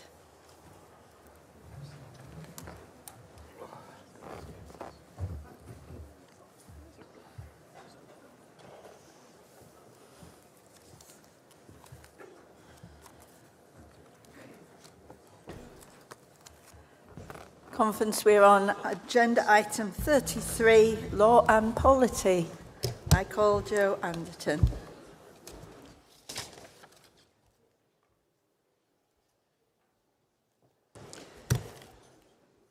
Thank you, Madam Vice President, members of the conference. Joanne Anderton, Conference Officer for Legal and Constitutional Practice, speaking to you also in my role as the convener and secretary of the Law and Polity Committee. Thank you. We're on report number 33, section P, which is in volume 2 of your agendas on pages 383 to 385. But this also links very closely to the report that you've just debated, Missional Use of Property in volume 1. And it's been really heartening to hear all your comments and how you've welcomed that report. If you also look at Saturday's order paper, I'm sorry you're going to be jumping around a little bit, in the third report of the Business Committee on page 13 of the order paper, that referred to the comment I think that Rachel Day had mentioned about the additional resolution that was going to be coming under the Missional Use of Property report. In fact, it's coming under that report, it's coming under the report that I'm presenting to you now. So, this section P of the Law and Polity report deals solely with the third strategic area of the Missional Use of Property report, headed Trustees of Local Churches. And this is the Law and Polity Committee's response to the local church trusteeship section of that Missional Use of Property report. When the Law and Polity Committee looked at this, we said, well, actually, we've done quite a bit of this already, looking at the oversight and trusteeship work that we did in 2020 and 2021. So I think it's really important to remind the conference that a lot of the discussion about local church trustee models has already been considered. So the Law and Polity Committee feels that it's really worthwhile now to work with the Connectional Council and to reopen some of the discussions that we had in the oversight and trusteeship projects. We really, really want to help our local churches and circuits to find ways to be able to make missional decisions about their properties and to be able to make those decisions as an effective trustee body. So we're going to be working with the Council very closely to tease out some of the issues that are causing so many challenges. As I say, it's been really heartening actually to hear some really positive stories, people who've been talking at this lectern in the previous session. We've already amended standing orders to enable churches to be able to merge and to create multi-site churches. And we know of many cases where these are working really well. The sell your buildings, create new places for new people, streamline your governance. Those of you who've heard me talk at the superintendents' conferences about how to manage church closure and church merger effectively, those conversations need to continue, and we really, really want to hear from you. We also want to hear where it's not working well. It's no good just saying, oh, it's not working, we need to change the system. Why is it not working? Because it is working in some areas and we know it can work, but equally in other places it's not working well. What are the root causes of those problems? So Resolution 3312, which I will be passing in a minute, really is an evidence gathering exercise. We are lawyers, we like to gather evidence, and so we just need to see how Standing Order 605A, which is the church closure and merger provisions that we introduced in 2021, we really want to hear from you about how those are working in practice. And then Resolution 3313, which I will also be moving in a minute, deals with the possibility of extending or looking at models of trusteeship. Again, I think it was Nick Aborski who came to the podium earlier talking about making the circuit trustee body smaller. We will definitely be happy to help you with that. So first of all, Madam Vice President, I move Resolution 3311. The conference receives the report. 3311 is before us. We don't appear to have any speakers. Is conference agreed? Thank you. Thank you very much. And so I move to Resolution 3312, which, as I say, is the evidence gathering exercise. You've already had a QR code on the order paper to talk about the missional use of property things. We'd be very happy if you feed things in about the local church trustee options as well. So I move Resolution 3312. The conference directs the Connectional Council, in consultation with the Law and Polity Committee, to review the effectiveness of Standing Orders 600, 605A, 642.2 and 942 in practice, and to report to the conference of 2027. And may I just say we will be setting up a project task group with terms of reference and sending out questionnaires, and there are consultations that will be taking place in the autumn on this. So I move Resolution 3312. Conference agreed? Thank you. Thank you very much. And then on to Resolution 3313, which I've just alluded to. Back in the 2020 Oversight and Trusteeship report, the committee did say that it would be possible to look at the ways in which we could extend the district trustee model to make it work for circuit meetings as well. We know that many circuit meetings are very large. They're not necessarily effective trustee bodies. It would certainly be possible to produce something like a circuit leadership team, for example. I'm not saying that's the way forward, but to have a smaller body of trustees. And similarly, to do the same in local churches, where we were asked to consider modified constitutions for local churches. The eagle-eyed among you will have seen in Report 7, Law and Polity, Section J. We are talking about that as well. That's an en-bloc item. So we'd like to look at models for how single church circuits can work, give you some ideas of how it might work in practice. So I move Resolution 3313. The conference directs the Law and Polity Committee to produce detailed proposals for how models of circuit trusteeship and local church trusteeship might work in practice, and to report to the conference of 2027. I so move. Conference agreed? Thank you. Thank you very much. I will take all my papers away again. And we move now to a memorial. I call Jill Daskin.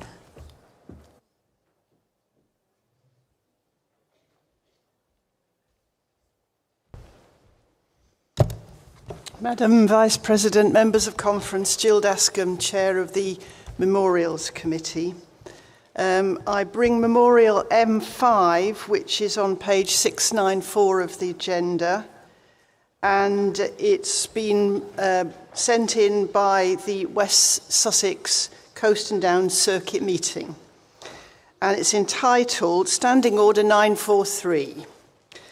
So this memorial concerns this standing order, which deals with the sale of disused buildings by circuits. And it calls for conference to renew and amend this standing order, which, by requiring permission by the district synod before a circuit can dispose of a property, can result in unacceptable delays and avoidable costs. The reply is printed on page 694, and it reminds us that the cessation of public worship in a chapel is not just a financial one, but also a pastoral one, but also provides some practical ideas as to how to deal with situations like this, but also refers to the Connectional Council the possibility of modifying Standing Order 943 as part of the ongoing conversations on the missional use of property. I move the reply. We have a speaker. Could you come to this side, please? Thank you.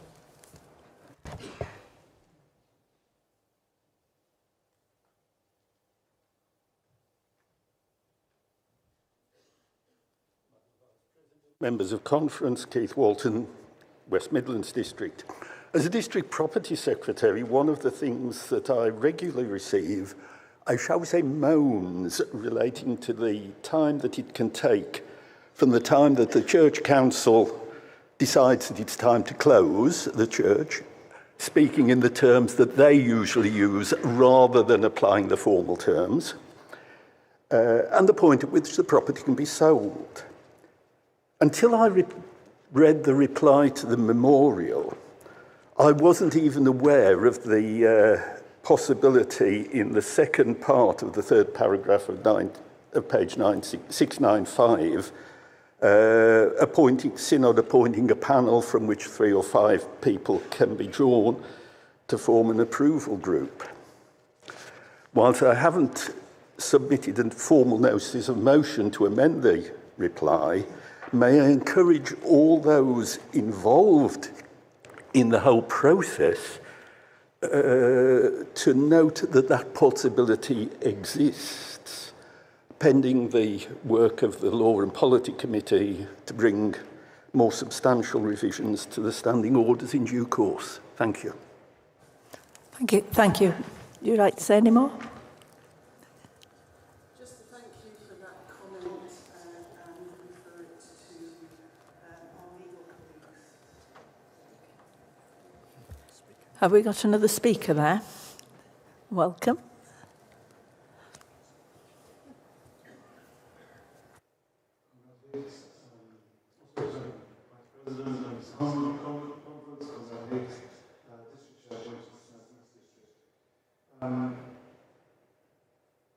Looking at the reply, I was interested to note that the one so surprised that we could appoint a panel from an approval. But I also noted in the following paragraph that the district policy committee can't make a final decision without changing standing orders. Does that mean, therefore, that the approval group, should they be appointed, should be made up of persons completely different from or majority different from members of the district policy committee?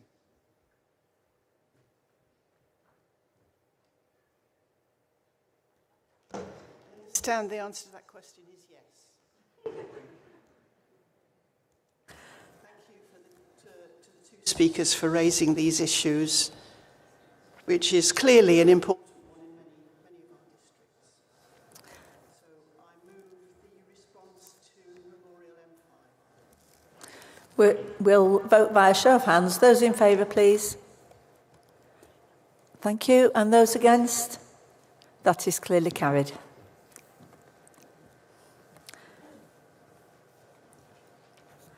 Conference, we have done a lot of work without any singing this morning, so we are going to sing Best of All, God is With Us.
And so we move to agenda item 14, and I call the Reverend Mark Rowland.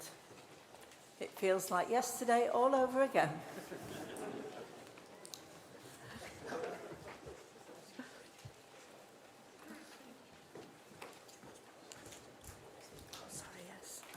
We have all received grace upon grace, Madam President, Vice President. Madam Vice President, members of conference, Mark Rowland, Secretary of the Faith and Order Committee. On behalf of the Secretary of the conference, I present the report of the Working Group on Predominantly Online Churches, which is found in Volume 1 of the agenda on page 200, and with an amended resolution on page 39 of the order paper. The 2024 conference directed the Secretary of the conference to establish a task group to consider what would be needed for the Methodist Church to make provision for predominantly online churches to be recognised in our discipline. As noted in the report, a prerequisite for the proposals here is ongoing provision for online celebrations of Holy Communion. While the conference yesterday agreed option A in relation to communion online, the decision to make the resolutions provisional means that we cannot yet proceed to make provision for predominantly online churches. Nevertheless, we do still bring this report to show the conference the work done, and because some of its recommendations can still be enacted now, and those that we cannot deal with this year, you can look forward to reappearing next year. And we think we should continue to do what we can do now so that the work keeps moving. At the heart of being a local church is to be a community that proclaims the good news and celebrates the sacraments. As previous reports have set out, we discern that with lasting provision for online celebrations of Holy Communion, communities that meet predominantly online can then fulfil what is required to be a local church. We speak of predominantly online as there will still be some need for meeting on site. When baptism or confirmation are administered, at least one appropriate person will need to be on site with the person being baptized or confirmed. It is important to emphasize that there is a great variety of online Methodist worship, mission, fellowship, evangelism, and much more.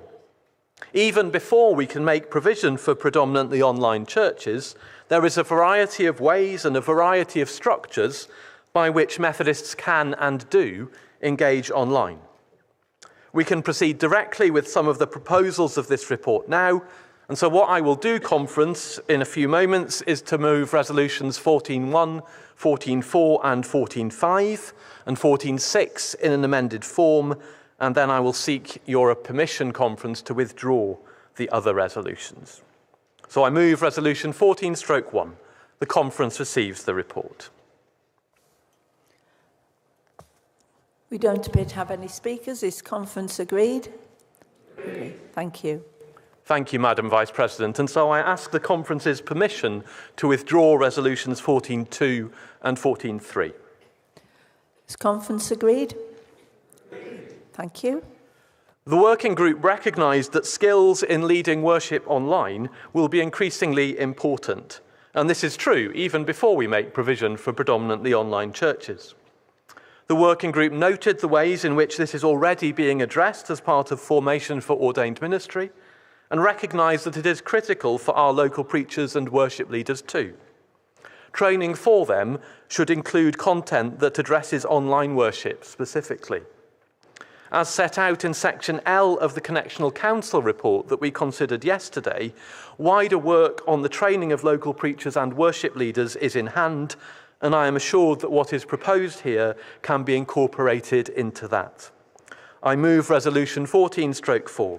The conference directs the Ministries Committee to develop content specifically designed to address worship online in the training of local preachers and worship leaders. Conference agreed? Agreed.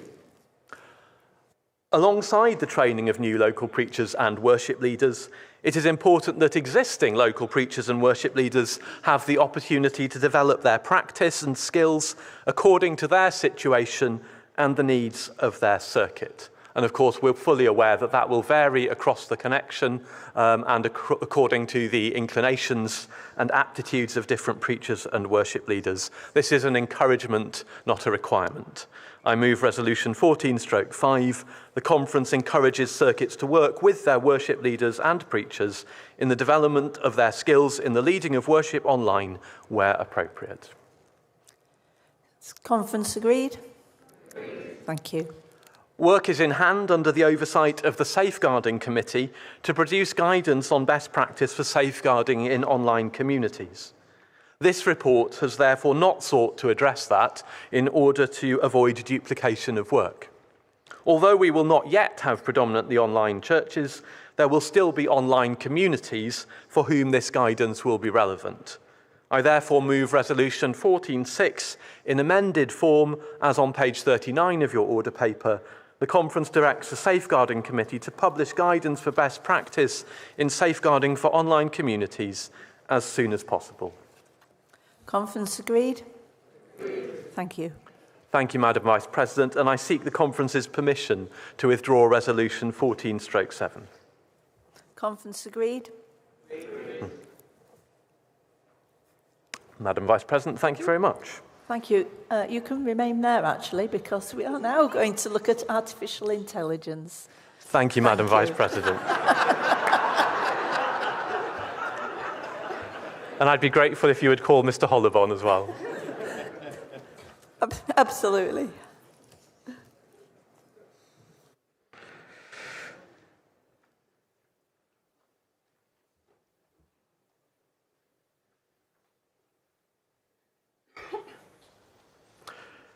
I'm still the Secretary of the Faith and Order Committee. On behalf of the Secretary of the Conference, we present the report of the Working Group on Artificial Intelligence, found in Volume 2 of the agenda on page 453. Ben Hollobon, Director of Digital and Transformation. 2 words guaranteed to put conference on edge.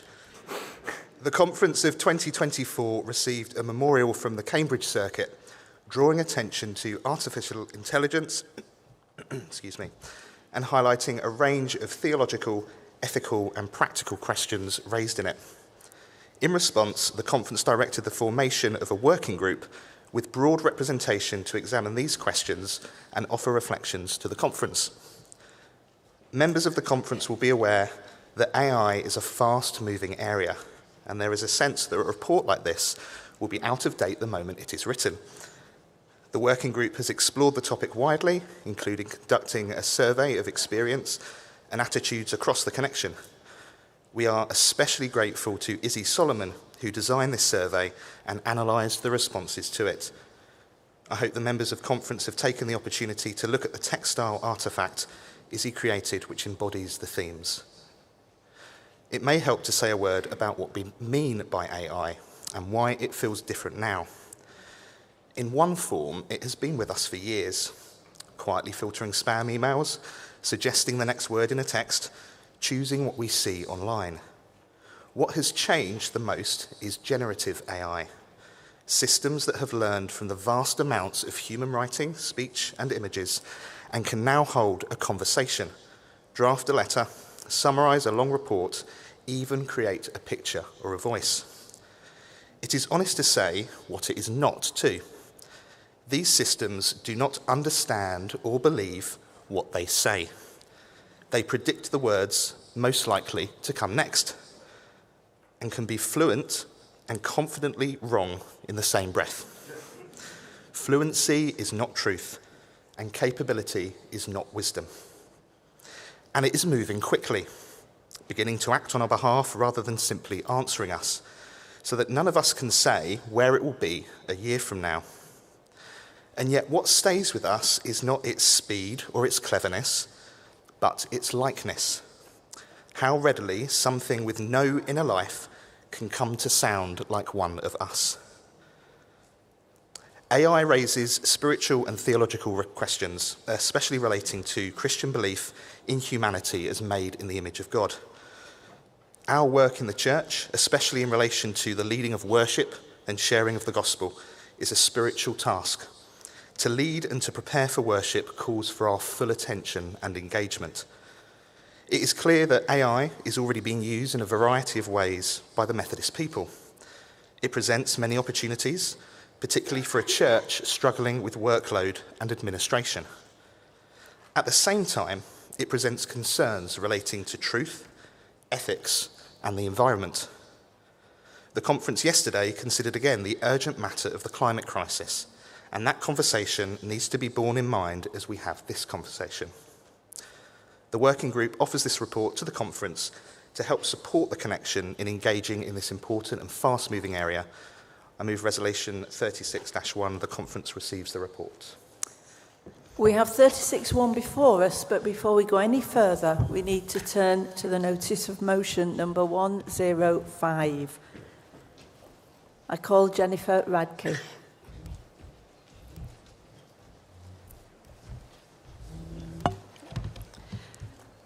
Members of Conference, Madam Vice President, Jennifer Radke, Scotland District and first-time Speaker. I would like to thank the working group for their report, the work that has gone into it and the research project. Thank you for, I've lost Ben, thank you for saying that these systems do not understand or believe what they say. I think that's important to highlight. I speak as a software developer, someone who is keen to explore new technology, someone who drags my laptop around with me. I've watched my industry rush to adopt these technologies and add them to existing software in ways that I believe to be incompatible with my faith-based commitment to careful creation, social justice, and inclusion. The report correctly noticed that several distinct technologies are being called AI, helpfully chooses to focus on one particular one, generative large language models. But I am sorry to say that it does not quite reflect an understanding of the large language model within the report. That is problematic. We do not sound credible when we talk about something without clearly understanding it, and it does not give me confidence in the principles outlined. It does not offer a solid foundation for theological reflection. These tools are built by people with my skill set.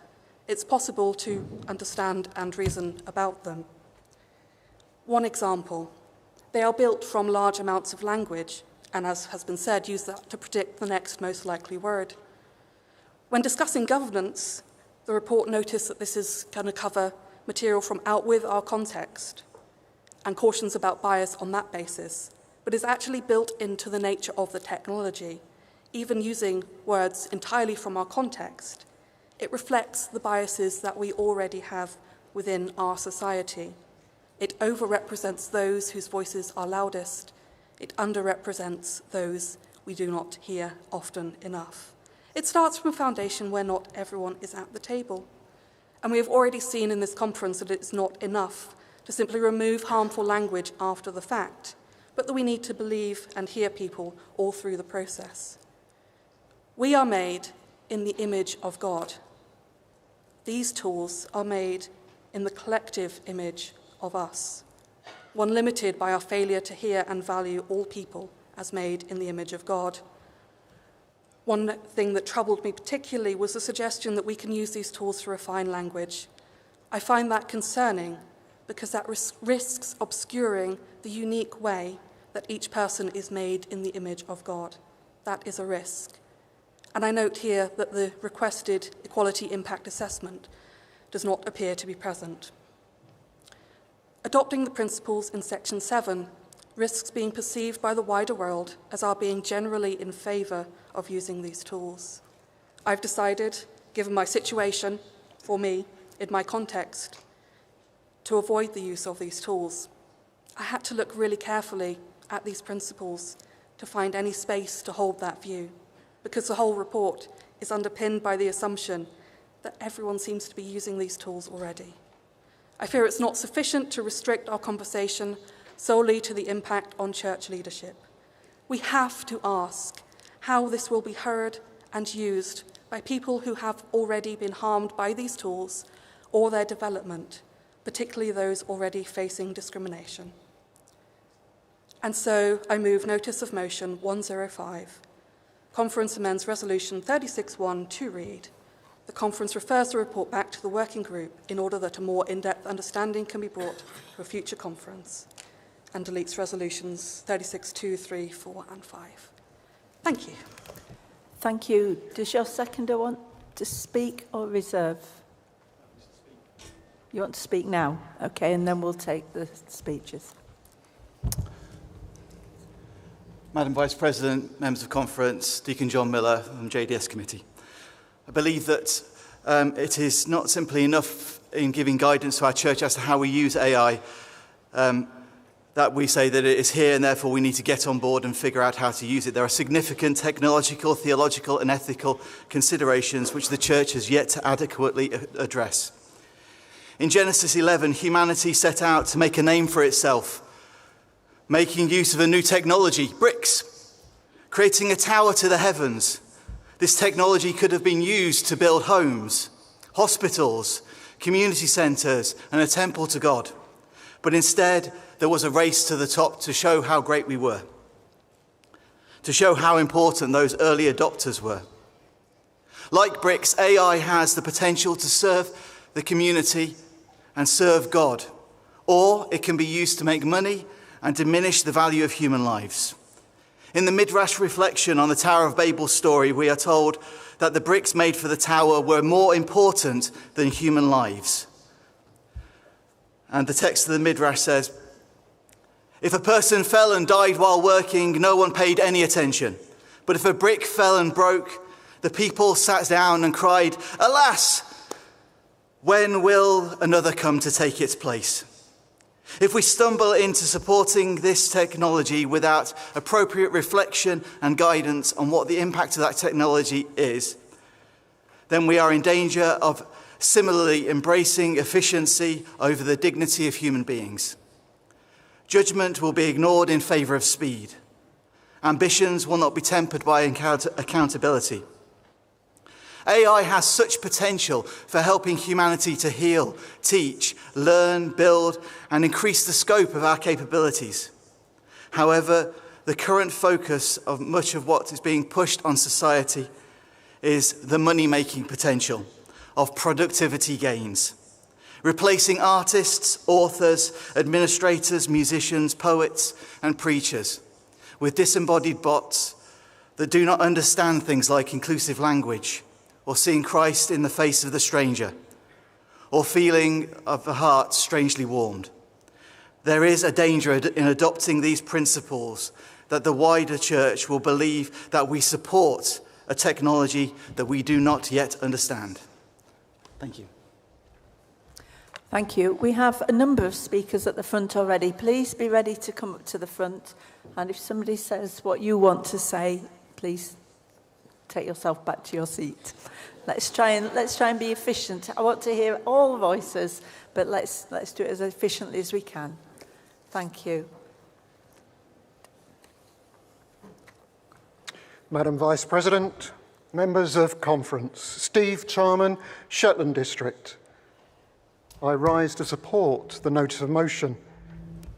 The report that we have does not adequately address the original memorial, which you'll find on page 472.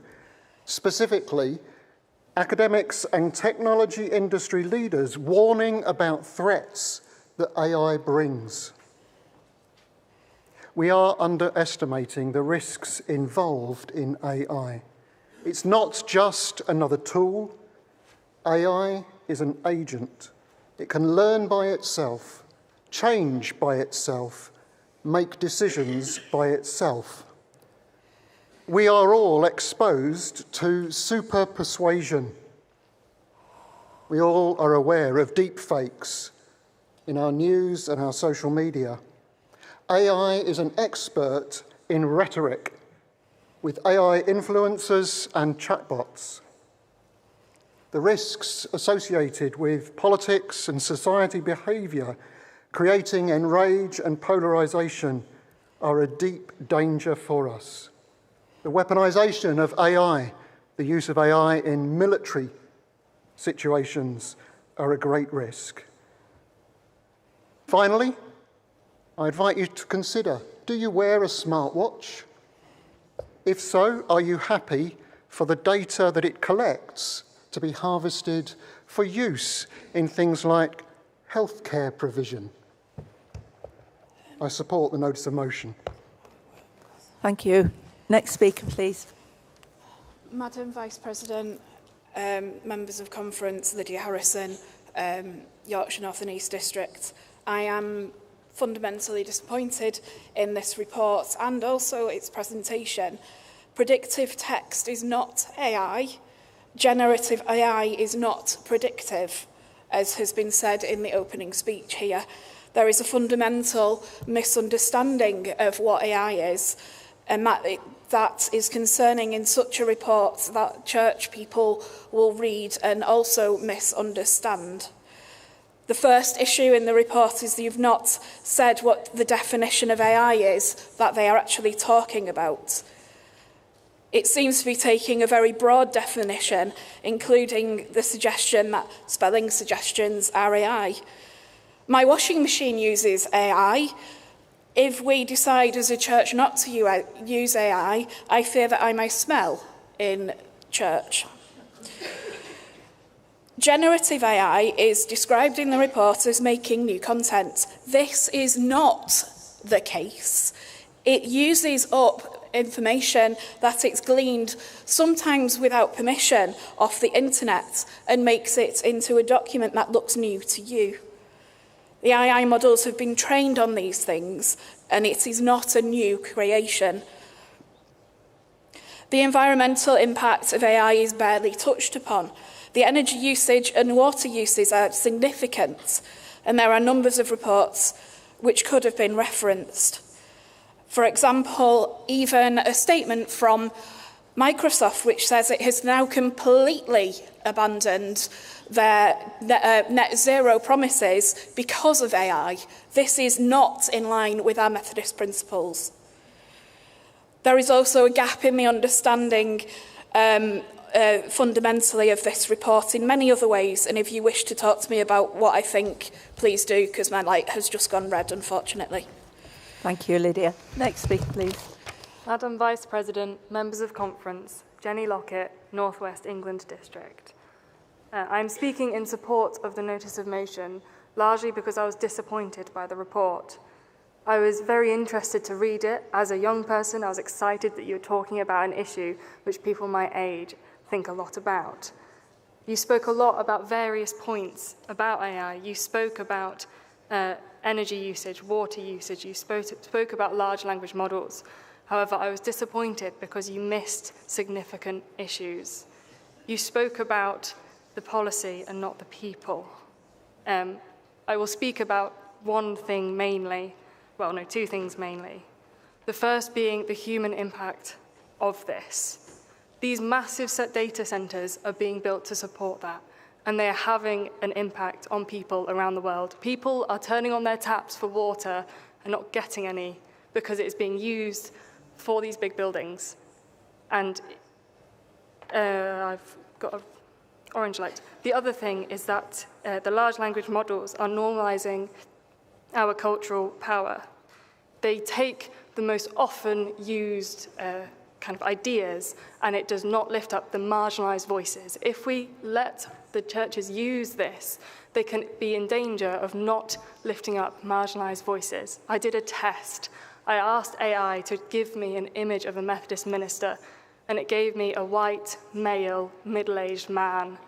That is what some of our Methodist ministers are, but it is not representative of the church. That is why I am supporting this notice of motion. Thank you. Thank you.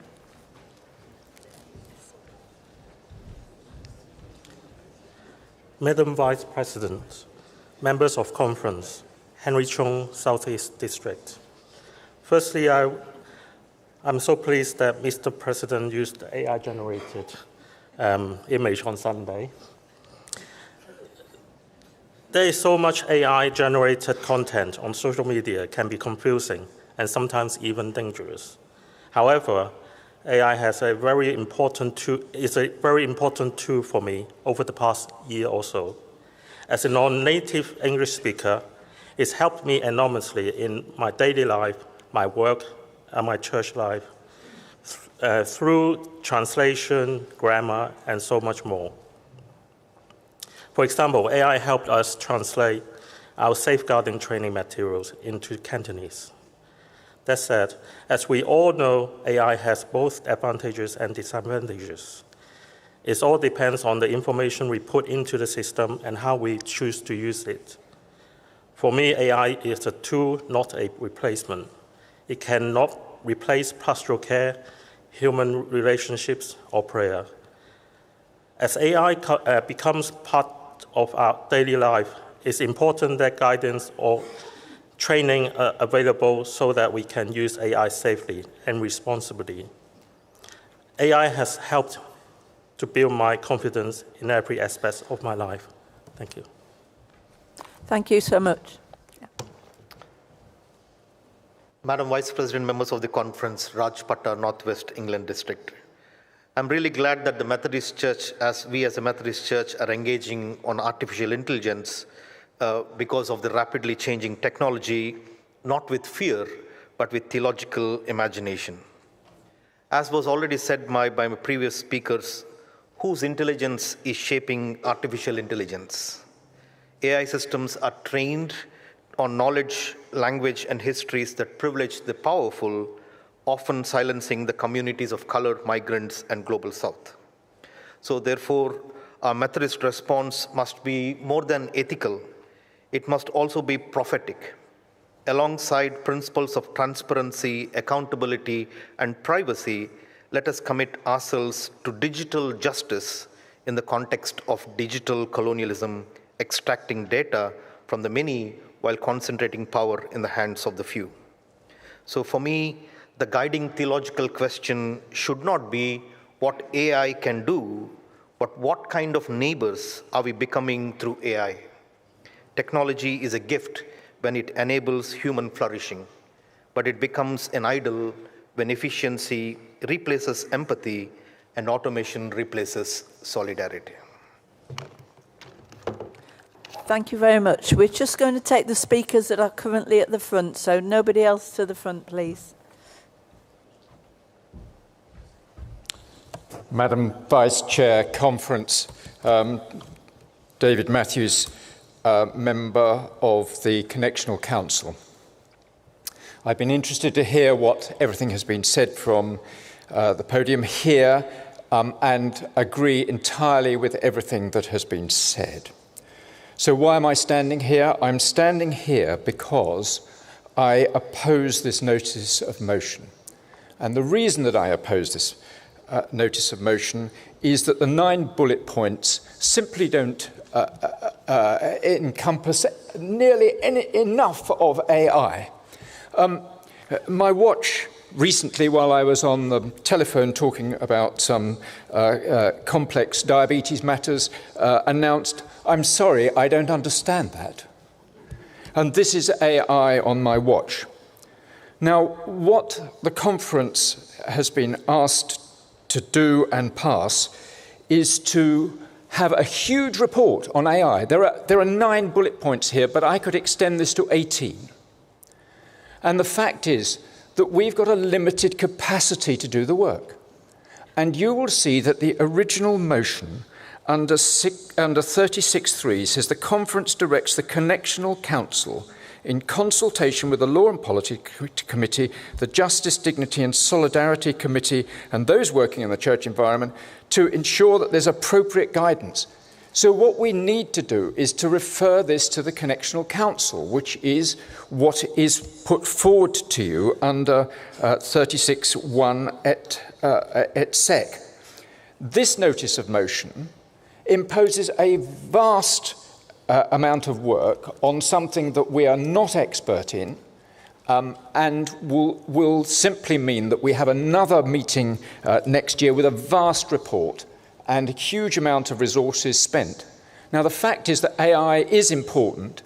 It is extremely important. But please oppose this motion. Thank you. Thank you very much. Madam Vice President, Conference, Karen Beecham, Northampton District. I rise to resist this notice of motion. I know many people who are already using AI for meeting notes, to create profiles for stationing, and to help prepare worship. Unless this conference bans the use of AI, we need the guiding principles outlined in this report so that we can use AI responsibly, thoughtfully, and with care. Thank you. Thank you. Madam Vice President, Navette Headley, co-chair of the West Midlands District, I simply rise to support this notice of motion. My concern is the need for greater information to come in reports. My main concern is in relation to the use of AI and the collection of data and the effect that this is having on environmentally use of water and the way in which data is being used in a kind of surveillance way. My concerns, so I would support this notice of motion. Thank you. Thank you, Madam Vice President, members of Conference, Anna Malnut, Connectional Council. I have really mixed views on AI. You'd never be able to decipher my texts or my emails. I wouldn't be able to read this speech without spell check, which is AI. But if an event is advertised by a poster that is very clearly made by ChatGPT, I am not going. And that is because I am so concerned about the environmental impact, which has been covered extensively. But I have to say that I found it insulting that we use the image of a tree when discussing one of the issues that has the most profound impact on our environment at the moment. So I support the notice of motion because I feel we need to offer a more prophetic and theologically rigorous view on this issue. Thank you. Yeah? Are you still waiting to speak, please? Madam Vice President and Conference, I'm Cliff Presbyter from Thames Valley Circuit, Southeast District. I'm also a worship songwriter. I use AI in my music for chords, for editing, for mixes and arrangements. So I know the temptation of firsthand.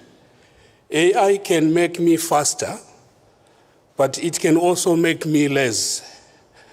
That is why my guardrail is John 3:30, that he must increase, but I must decrease. I know other colleagues use AI right now for sermon prep and pastoral letters, etc. They are also asking me, is this faithful? They need guidance. Silence isn't an option, but neither is a blessing without discernment. John Wesley asked, who is my neighbor?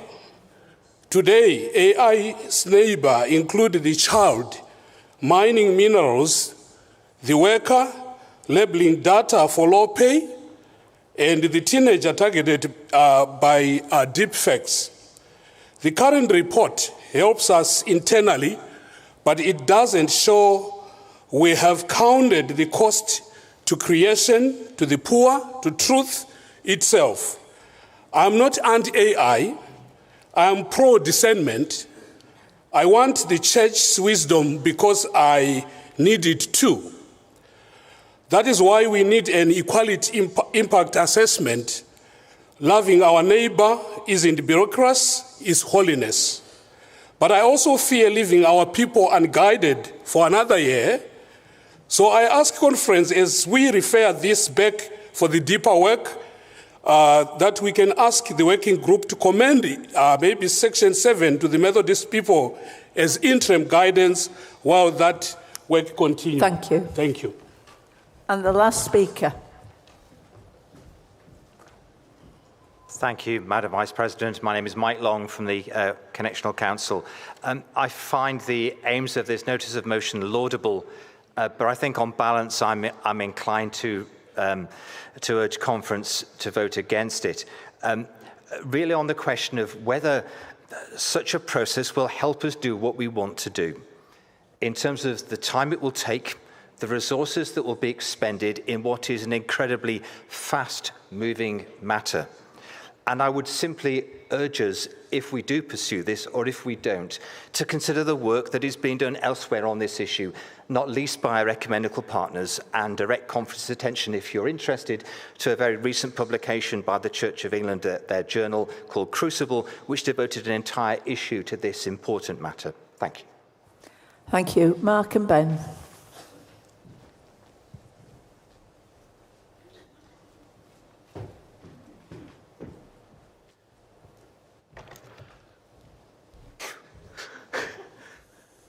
Thank you, Madam Vice President. We do resist this notice of motion.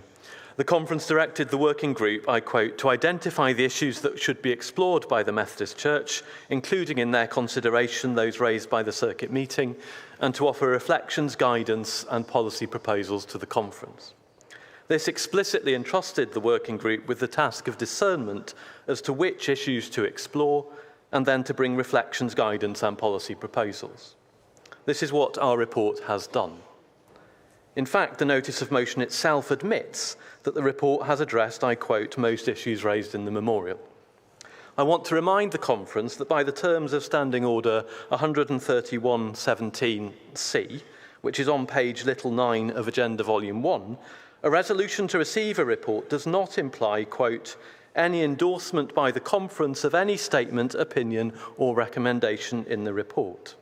Resolution 36.2 invites the conference to adopt the principles that are in section 7. We would defend the principles offered as being appropriate and necessary, and also to confirm that they do not imply that the Church is generally in favour of the use of AI. Rather, they encourage the Church to develop its understanding and to make decisions about adopting new technologies, taking into account the Church's commitment to justice and to the environment. The request of the notice of motion amounts to asking us to produce a completely different report. That may or may not be a useful piece of work, but is not what the conference asked of us. It may well be that there is further work that could be done. There could have been conversation about amending or adding to the principles in section 7. However, I would suggest to the conference that refusing to receive the report and sending it back with a request for much more work to be done is inappropriate in all the circumstances. The other resolutions on the report, which will fall automatically if the notice of motion is passed, direct useful work which will allow the Methodist Church in different places to engage with some of the questions raised by AI and help ensure appropriate awareness among our ministers and office holders. I urge the conference to vote against the notice of motion. Thank you. Where's Jennifer? Would you like to say any more? Your seconders are already spoken. Goes down. Great. Thank you, everyone. It's been really good to hear so many voices. I've been glad to hear people who've been able to use these technologies helpfully. I've been a wee bit concerned by some. Just to look at what has been said, I think the lack of an equality impact assessment does remain concerning to me. I believe there is already some interim guidance available. Is that the case? I'm looking for people who might. No, there is not. Okay, my apologies for being mistaken on that. This hasn't come out of a vacuum. A lot of the harms of technology have been running before AI came into the world. I do still support this notice of motion. Thank you. Thank you. Conference, we are voting on the notice of motion 104. Is it 104? No, sorry, 105. 105. And we'll vote by a show of hands. Those in favour, please show. And those against? Conference, that is clearly lost. And so we go to 36.1 in its original form. Mr. Rowland.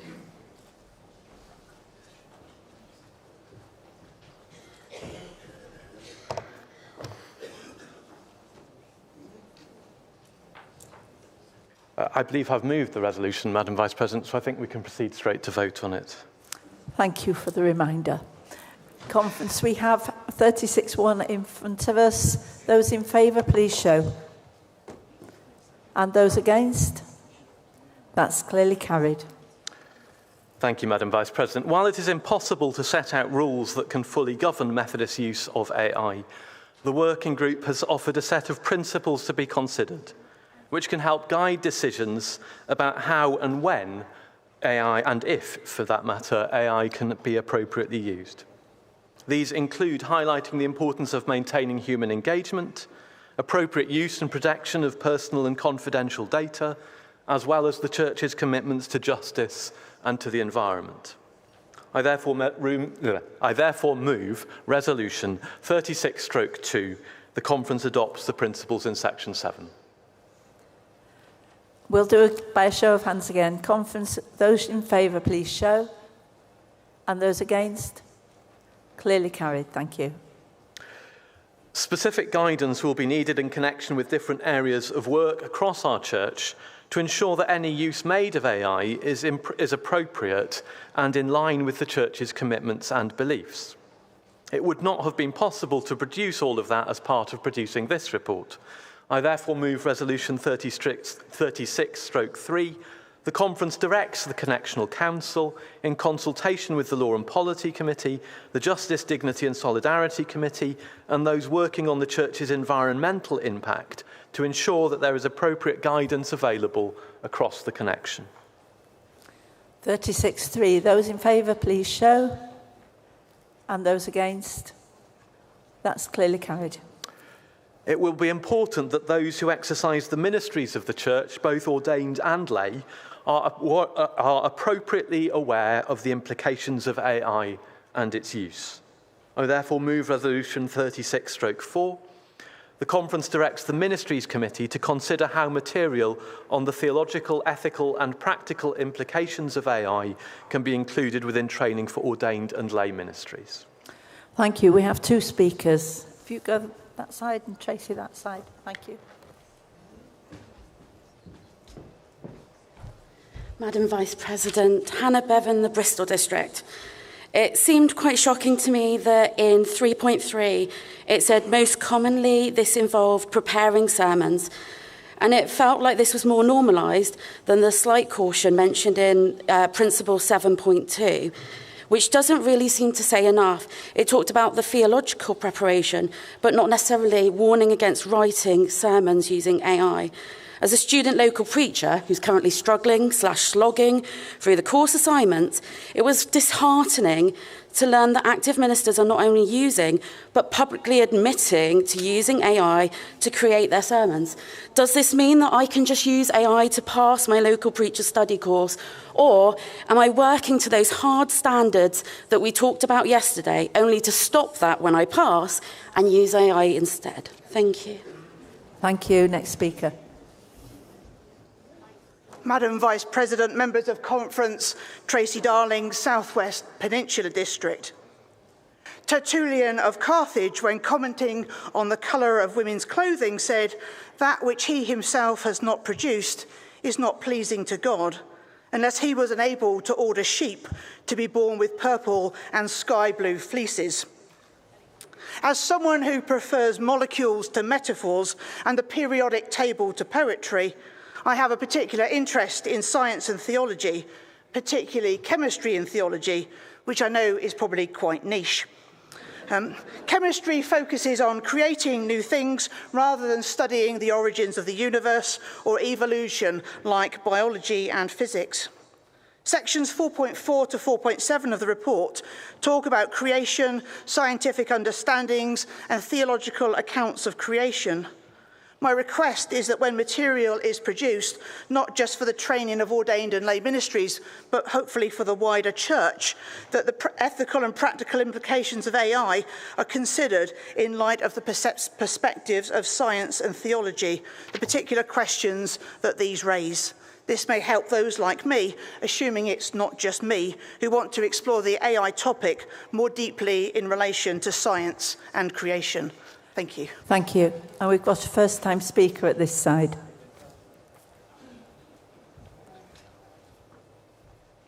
Madam Vice President, Conference, Lawrence Pierce, Synod Cymru, Wales.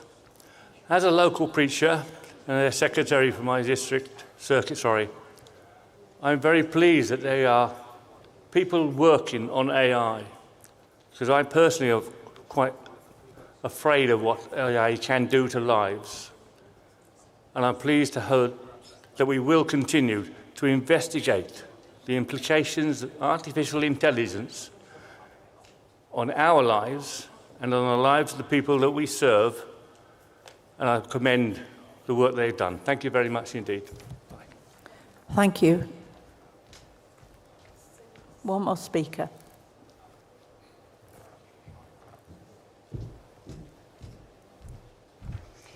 Madam Vice President, members of Conference, Vicky Davidson, South East District.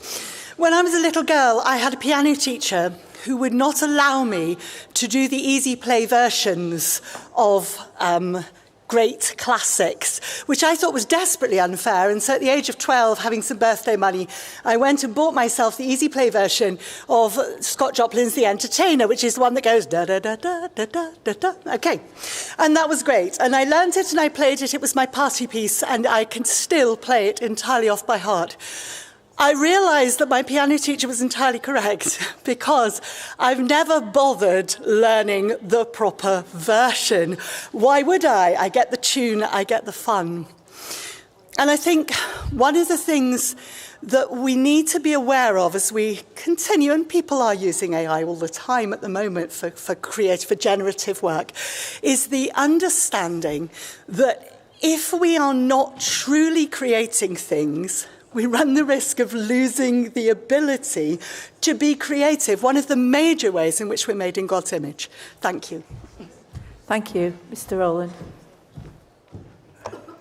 Thank you to members of the conference for those comments. To go first to the question about preaching, this is specifically addressed at 412 in the report, and in particular, the working group notes it is important that preachers and leaders of worship are fully engaged in the content that they share as part of worship. This is a spiritual task of preparation. In short, no, you should not be using ChatGPT to write your sermon. Tracy, thank you. As someone who read chemical engineering before training for ministry, I'm entirely with you on the chemical sciences. That said, there is a wide range of material available here, and while it's very interesting to explore this theologically from a science and religion perspective, that's being done by various of our academic colleagues and in different places, and it's not necessarily that a conference report would be the best place to do that kind of thinking. But I do commend, while I'm here, the recent report from the Centre of Faith, Trust and Social Relations at Coventry University by Chris Shanahan and others as an excellent piece of work. Do have a look. And lastly, as someone who also had to spend a lot of time rehearsing at the piano as a child, I endorse Vicky's comments absolutely. The resolution is moved. And somebody else that cannot play the left hand of Scott Joplin's rags is here as well. 36.4 has been moved. If you're in favour, please show by raising your hands. Thank you. And those against? That's clearly carried. The report presented here adds considerably to the response to the memorial from the Cambridge Circuit received by the conference in 2024. I therefore move Resolution 36/5. The conference adopts this report as its further reply to Memorial M1 of 2024. Conference agreed? Thank you very much. Thank you very much, Madam Vice President. I might see you later. If you're lucky.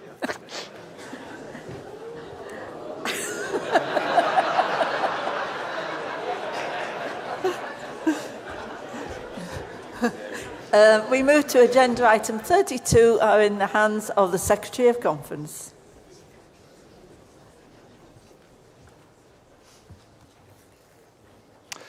If I may just note, members of the conference will notice that I'm speaking from this side of the hall. There is a medical emergency being dealt with, I'm told, by the venue staff and paramedics over there. So if speakers can come here, it would be very helpful.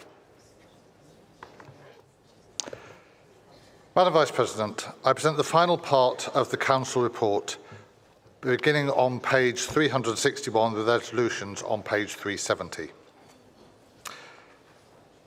Standing Order 205 charges the Council, in partnership with others in the Church, to keep in constant review the life of the Church, so as to assist in making its work and witness more effective. As the Council has sought to do that over the last 2 years, we've become aware of 4 realities.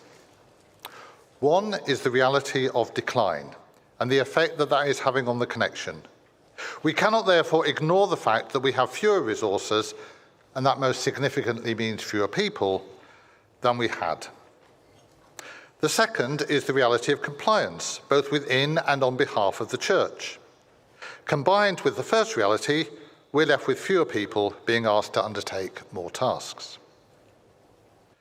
A third reality is the necessity for clarity. And in the conversations that the Council has had with the chairs and warden and others, there is an awareness that our office holders often feel that it is not clear what they are being asked to achieve. A fourth reality, which compounds the third, is the prevalence of electronic communication, the proliferation of artificial intelligence, and the dangers of being misunderstood in an unforgiving social media forum. There is, of course, a fifth reality, that the calling of the Church is to serve the mission of God, who made us in God's likeness, has restored the image in Christ Jesus, and is perfecting us in the Holy Spirit. The Council presents the Conference a considered response to those realities. We cannot do everything, but what we must do is to worship in a way that honours God who calls us and feeds us. We are limited by our numbers, but that should make us more, not less, eager to invite others to experience the nourishment of God's love.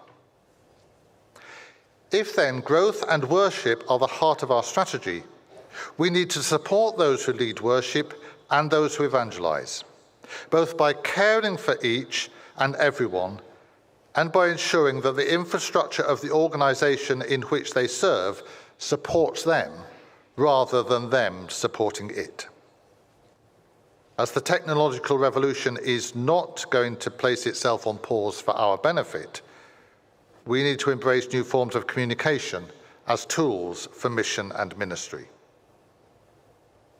The Council believes that the steps this report outlines offer to the Conference a clear focus for the connection in the mid-21st century.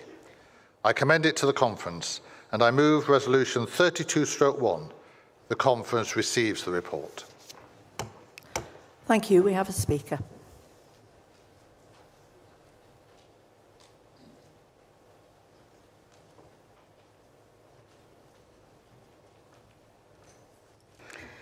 Madam Vice President, members of Conference, Helen Webster, West Midlands District, and speaking with regard to Strategic Objective 2. When I first read this, I became aware that the references to excellence in it sat uneasily with me. After reflection, I think my disquiet comes because how we define excellence is subjective. We've been given examples this weekend by the President and Vice President of acts of worship which may not have been described as excellent by some, but which have blessed them and others.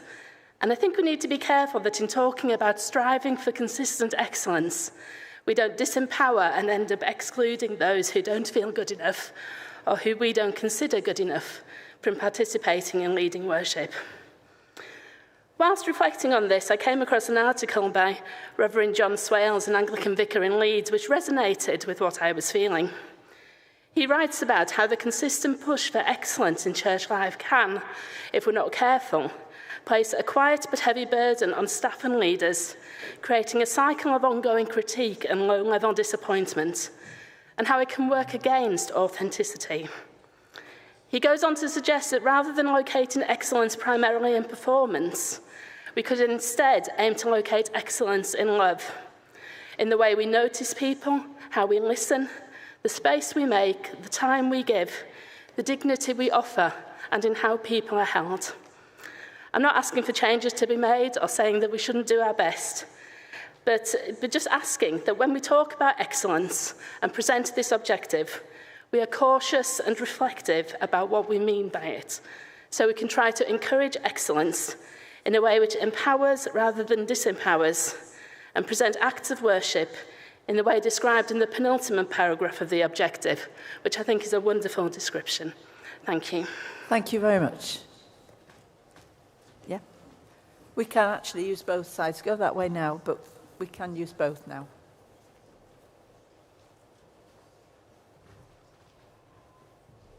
I just wanted to quickly reference part 5.7 of the report, which mentioned young people have had less or no real contact with the church, which I don't really know where that's come from. We had over 1,700 young people at 3Generate last year, and that is steadily increasing, and youth groups across the church, across the connection, are increasing in numbers, and young people are engaging amazingly, is what we found with our Local Agents of Change programme.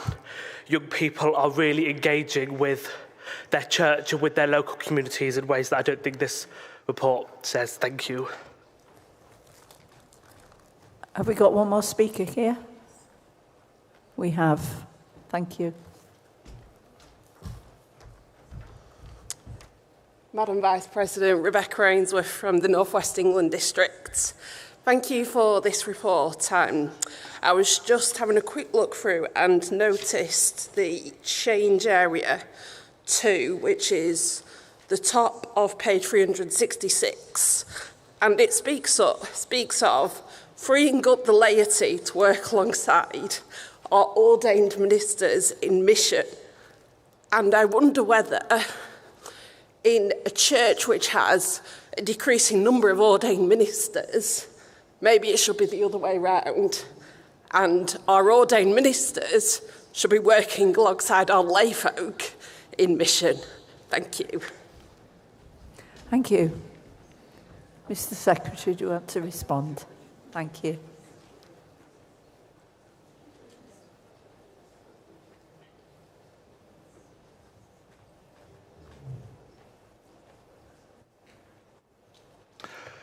Thank you very much for those comments. To take the last first, I was reminded when I was reading the introduction to Sacred Songs and Poems to prepare for the induction of the President and Vice President that Mr. Wesley reminded early Methodists that the disciples were sent out 2 by 2. He didn't say which were going first or which was following after. We work in partnership with each other, and I'm sorry if that could have been expressed better. Hugo, yeah, we're delighted to hear about the growth in numbers of young people. I think we honestly have to say that is patchy. And in many of the churches in which many of us preach, the narrative is that they have not had children or young people in their congregations for a very long time. And sadly, in some places, they don't seem to know what to do, were some to appear. And we just have to honour, we have to be honest that that is the position in which some parts of the connection find itself today. Indeed, excellence can be a subjective term. I hope that the implication of this report is not that we should be looking for performative excellence, but rather that we should be looking for the depth of engagement with the things of God that can come in a whole variety of ways. And I was struck yesterday by the point that Mr. Sissons made about how sometimes we need to make sure that our worship is punctuated by silence rather than words. And our aim is not to enable us to be necessarily the best that we can in what we say, but actually to be the best that we can in how we meet and listen to God. I believe I've moved 31-1. 32.1. Thank you. Yes, 32.1 is before us to receive the report. Is conference agreed? Agreed. Thank you. Madam Vice President, the reforms adopted by the Conference in Oversight and Trusteeship in 2024 have created a distinctive relationship between the Conference and the Connectional Council. The Council can only do its work by thinking strategically about the issues facing the Church. Responsibility for determining strategy belongs to the Conference. The Council therefore seeks the Conference's endorsement for the proposals it presents here, so that it can focus energy and resources on the 2 strategic objectives and the 3 change areas. I know comments made yesterday about the relationship between discipleship and membership. This was, of course, a subject explored in reports to the 2022 and 2024 conferences, and it is a debate that will continue. Nevertheless, since class lists were created, I think in 1739, we have been a connection in which the gift of accountable discipleship has been practiced through membership, not simply as a mechanism by which we can count those who are part of our fellowship, but as the way in which we believe Christ calls us to follow. The Council still holds that view and believes that membership of the Methodist Church is worth promoting. I move 32.2. We have 2 speakers, one at each side, please.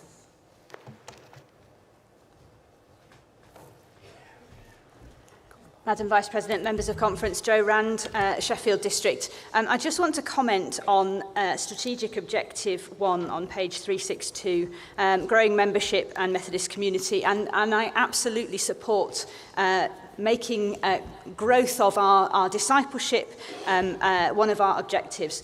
I'm a little concerned that in some places where I've encountered this, it has kind of been simplified to our objective is numerical growth. I'm not quite sure that an objective for growing disciples and discipleship is quite the same theologically as an objective for numerical growth. And I think numerical growth is a work of God when we focus our work in the right places and not something we ourselves can make an objective. Thank you.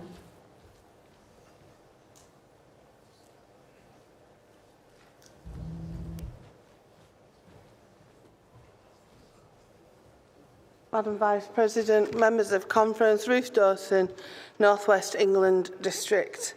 I speak on the fact that I am both a lay worker in one circuit and a lay volunteer come whatever in a different worshipping circuit. In the last 12 months, I have undergone a huge, and I do mean huge, learning curve around good governance, property and mission. I speak really on the change area of the first change area, enabling good governance structures, and would really appreciate anything that makes consent easier to deal with. Somebody who can answer all the questions when buttons disappear and reappear, and anybody who can give us a straightforward information instead of click here, click here. Thank you. Thank you. And this side. Madam Vice President, members of conference, David Brown, Newcastle upon Tyne District. I particularly want to focus on Council Change Area 3, enabling us to be a connectional church in a digital age. I really celebrate that in one regard, but I lament it in another. As somebody who travelled an hour and a half 45 minutes each way to a local preachers' meeting, which consisted of 30 minutes.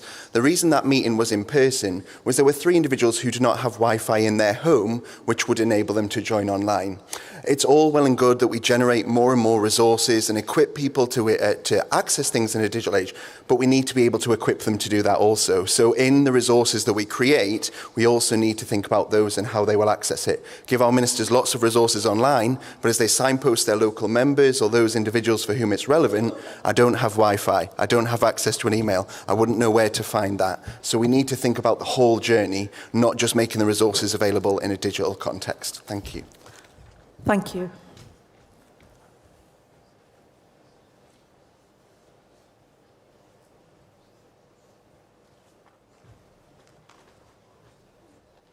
Thank you very much, Madam Vice President.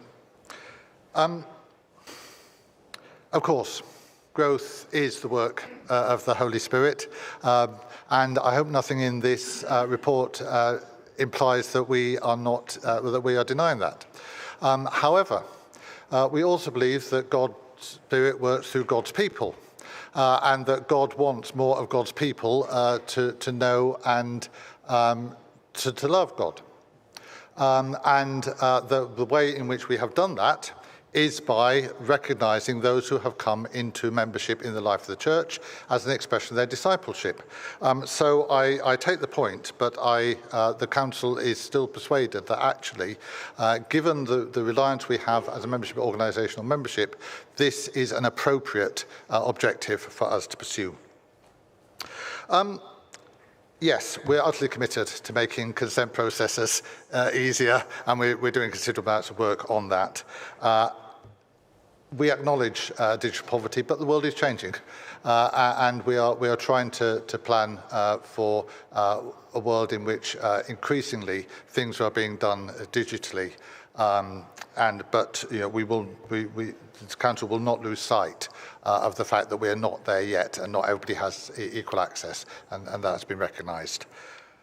I've moved 32-2. By a show of hands, please, Conference. 32-2 in favour, and those against. Thank you. Finally, Madam Vice President, I spoke in introducing the report for the need for clarity. Ministers and members need to be clear in stating what the Methodist Church is and does. The report outlines the various ways in which, over the last 3 decades, that has been formulated, and the reasons why it's helpful to revisit the formulation from time to time. The Connection Leaders Forum and the Council have agreed that this is one of those times, a time clearly to say what the Methodist Church is, and the report includes the beginning of this work. I move 32/3. 32/3 is before us. Have we? Oh, we've got a speaker. Thank you. If you'd like to come quickly, yeah.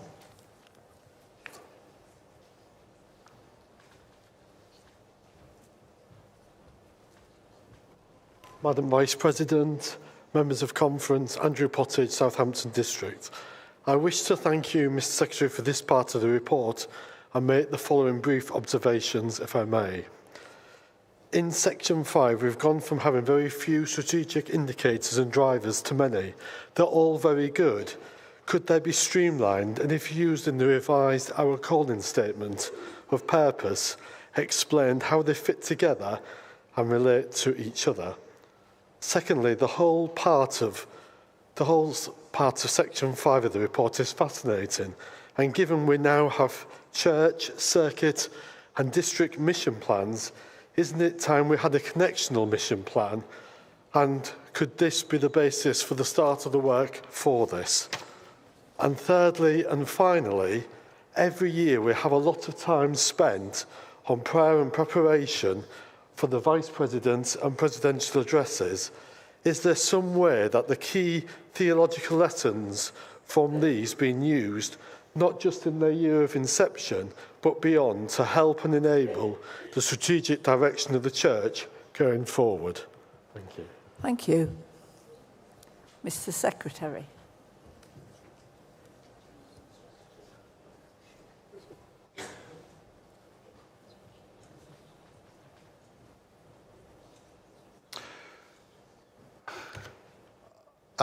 Very grateful to Mr Pottage for his comments, which we welcome. I used to go from time to time to a parish church which had a sign in its porch that said, "The church exists by mission as a fire by burning." If we are producing a statement about what the church is, we are, I think, by implication, producing our mission plan in that. So thank you. Indeed, Mr Slaney, the President, in his comments on Saturday, did help us to remind us of the things that presidents have said over the last few years and how we should continue to use those to resource the life of the Church. So I'm grateful I have moved 32/3 that directs the Secretary to oversee a process to present a draft statement to replace our calling to the Conference of 2028. So 32/3. Those in favour, please show. Thank you. And those against? That's overwhelmingly carried. And, Madam Vice President, I move 32/4 that the Conference directs the Council to appoint a task group to work with the Secretary to draw together a broad range of reflections in producing the content of the new statement. Those in favour, please show. And those against? Thank you. That concludes that section, and we move to Memorial M4 in Volume 3. I call Jill Dascombe.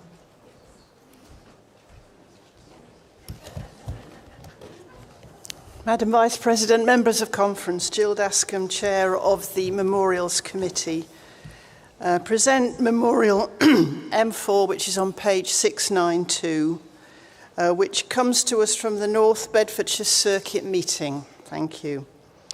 And concerns governance for circuits and churches.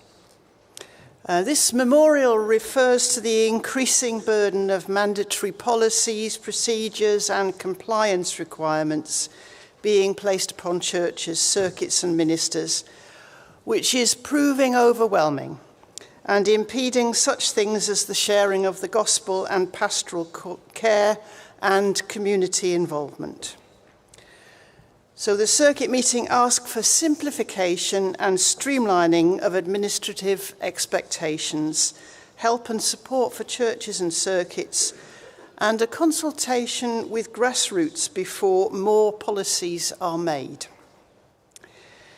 The reply is on page 693, and just to summarise, it refers to report number 32, which we've just heard on connectional policy options. And that includes ways in which the connectional team can ease the burdens of compliance on trustees and provide support in areas where doing things on a national basis might prove to make most sense. It also refers to section P of the Law and Polity Committee's report, which we shall be hearing later on, which proposes exploration of how different governance mechanisms regarding property can be made more effective. The Law and Polity Committee is already engaged in reviewing the constitutional practice and discipline of the Methodist Church with a view as to how it can be simplified, and we'll be hearing more about that. So in reply, the conference understands the circuit's concerns and refers the possibility of modifying Standing Order 943(2) to enable some initial steps to be taken to the Connectional Council from the ongoing conversations on the missional use of property, with a view to detailed proposals being brought in consultation with Law and Polity to a future conference. I move that reply. Thank you. We have no speakers. By a show of hands, those in favour, please show. Any against? Thank you. Thank you. Conference, it's nearly lunchtime, but we are going to sing before we go. We remember we are all made in God's image. Some of us will like to dance and some of us will like to stand still, but we are going to sing number 477, Teach Me to Dance.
Conference, I am traumatised. I so wanted to come and dance with you, but I had to stay here.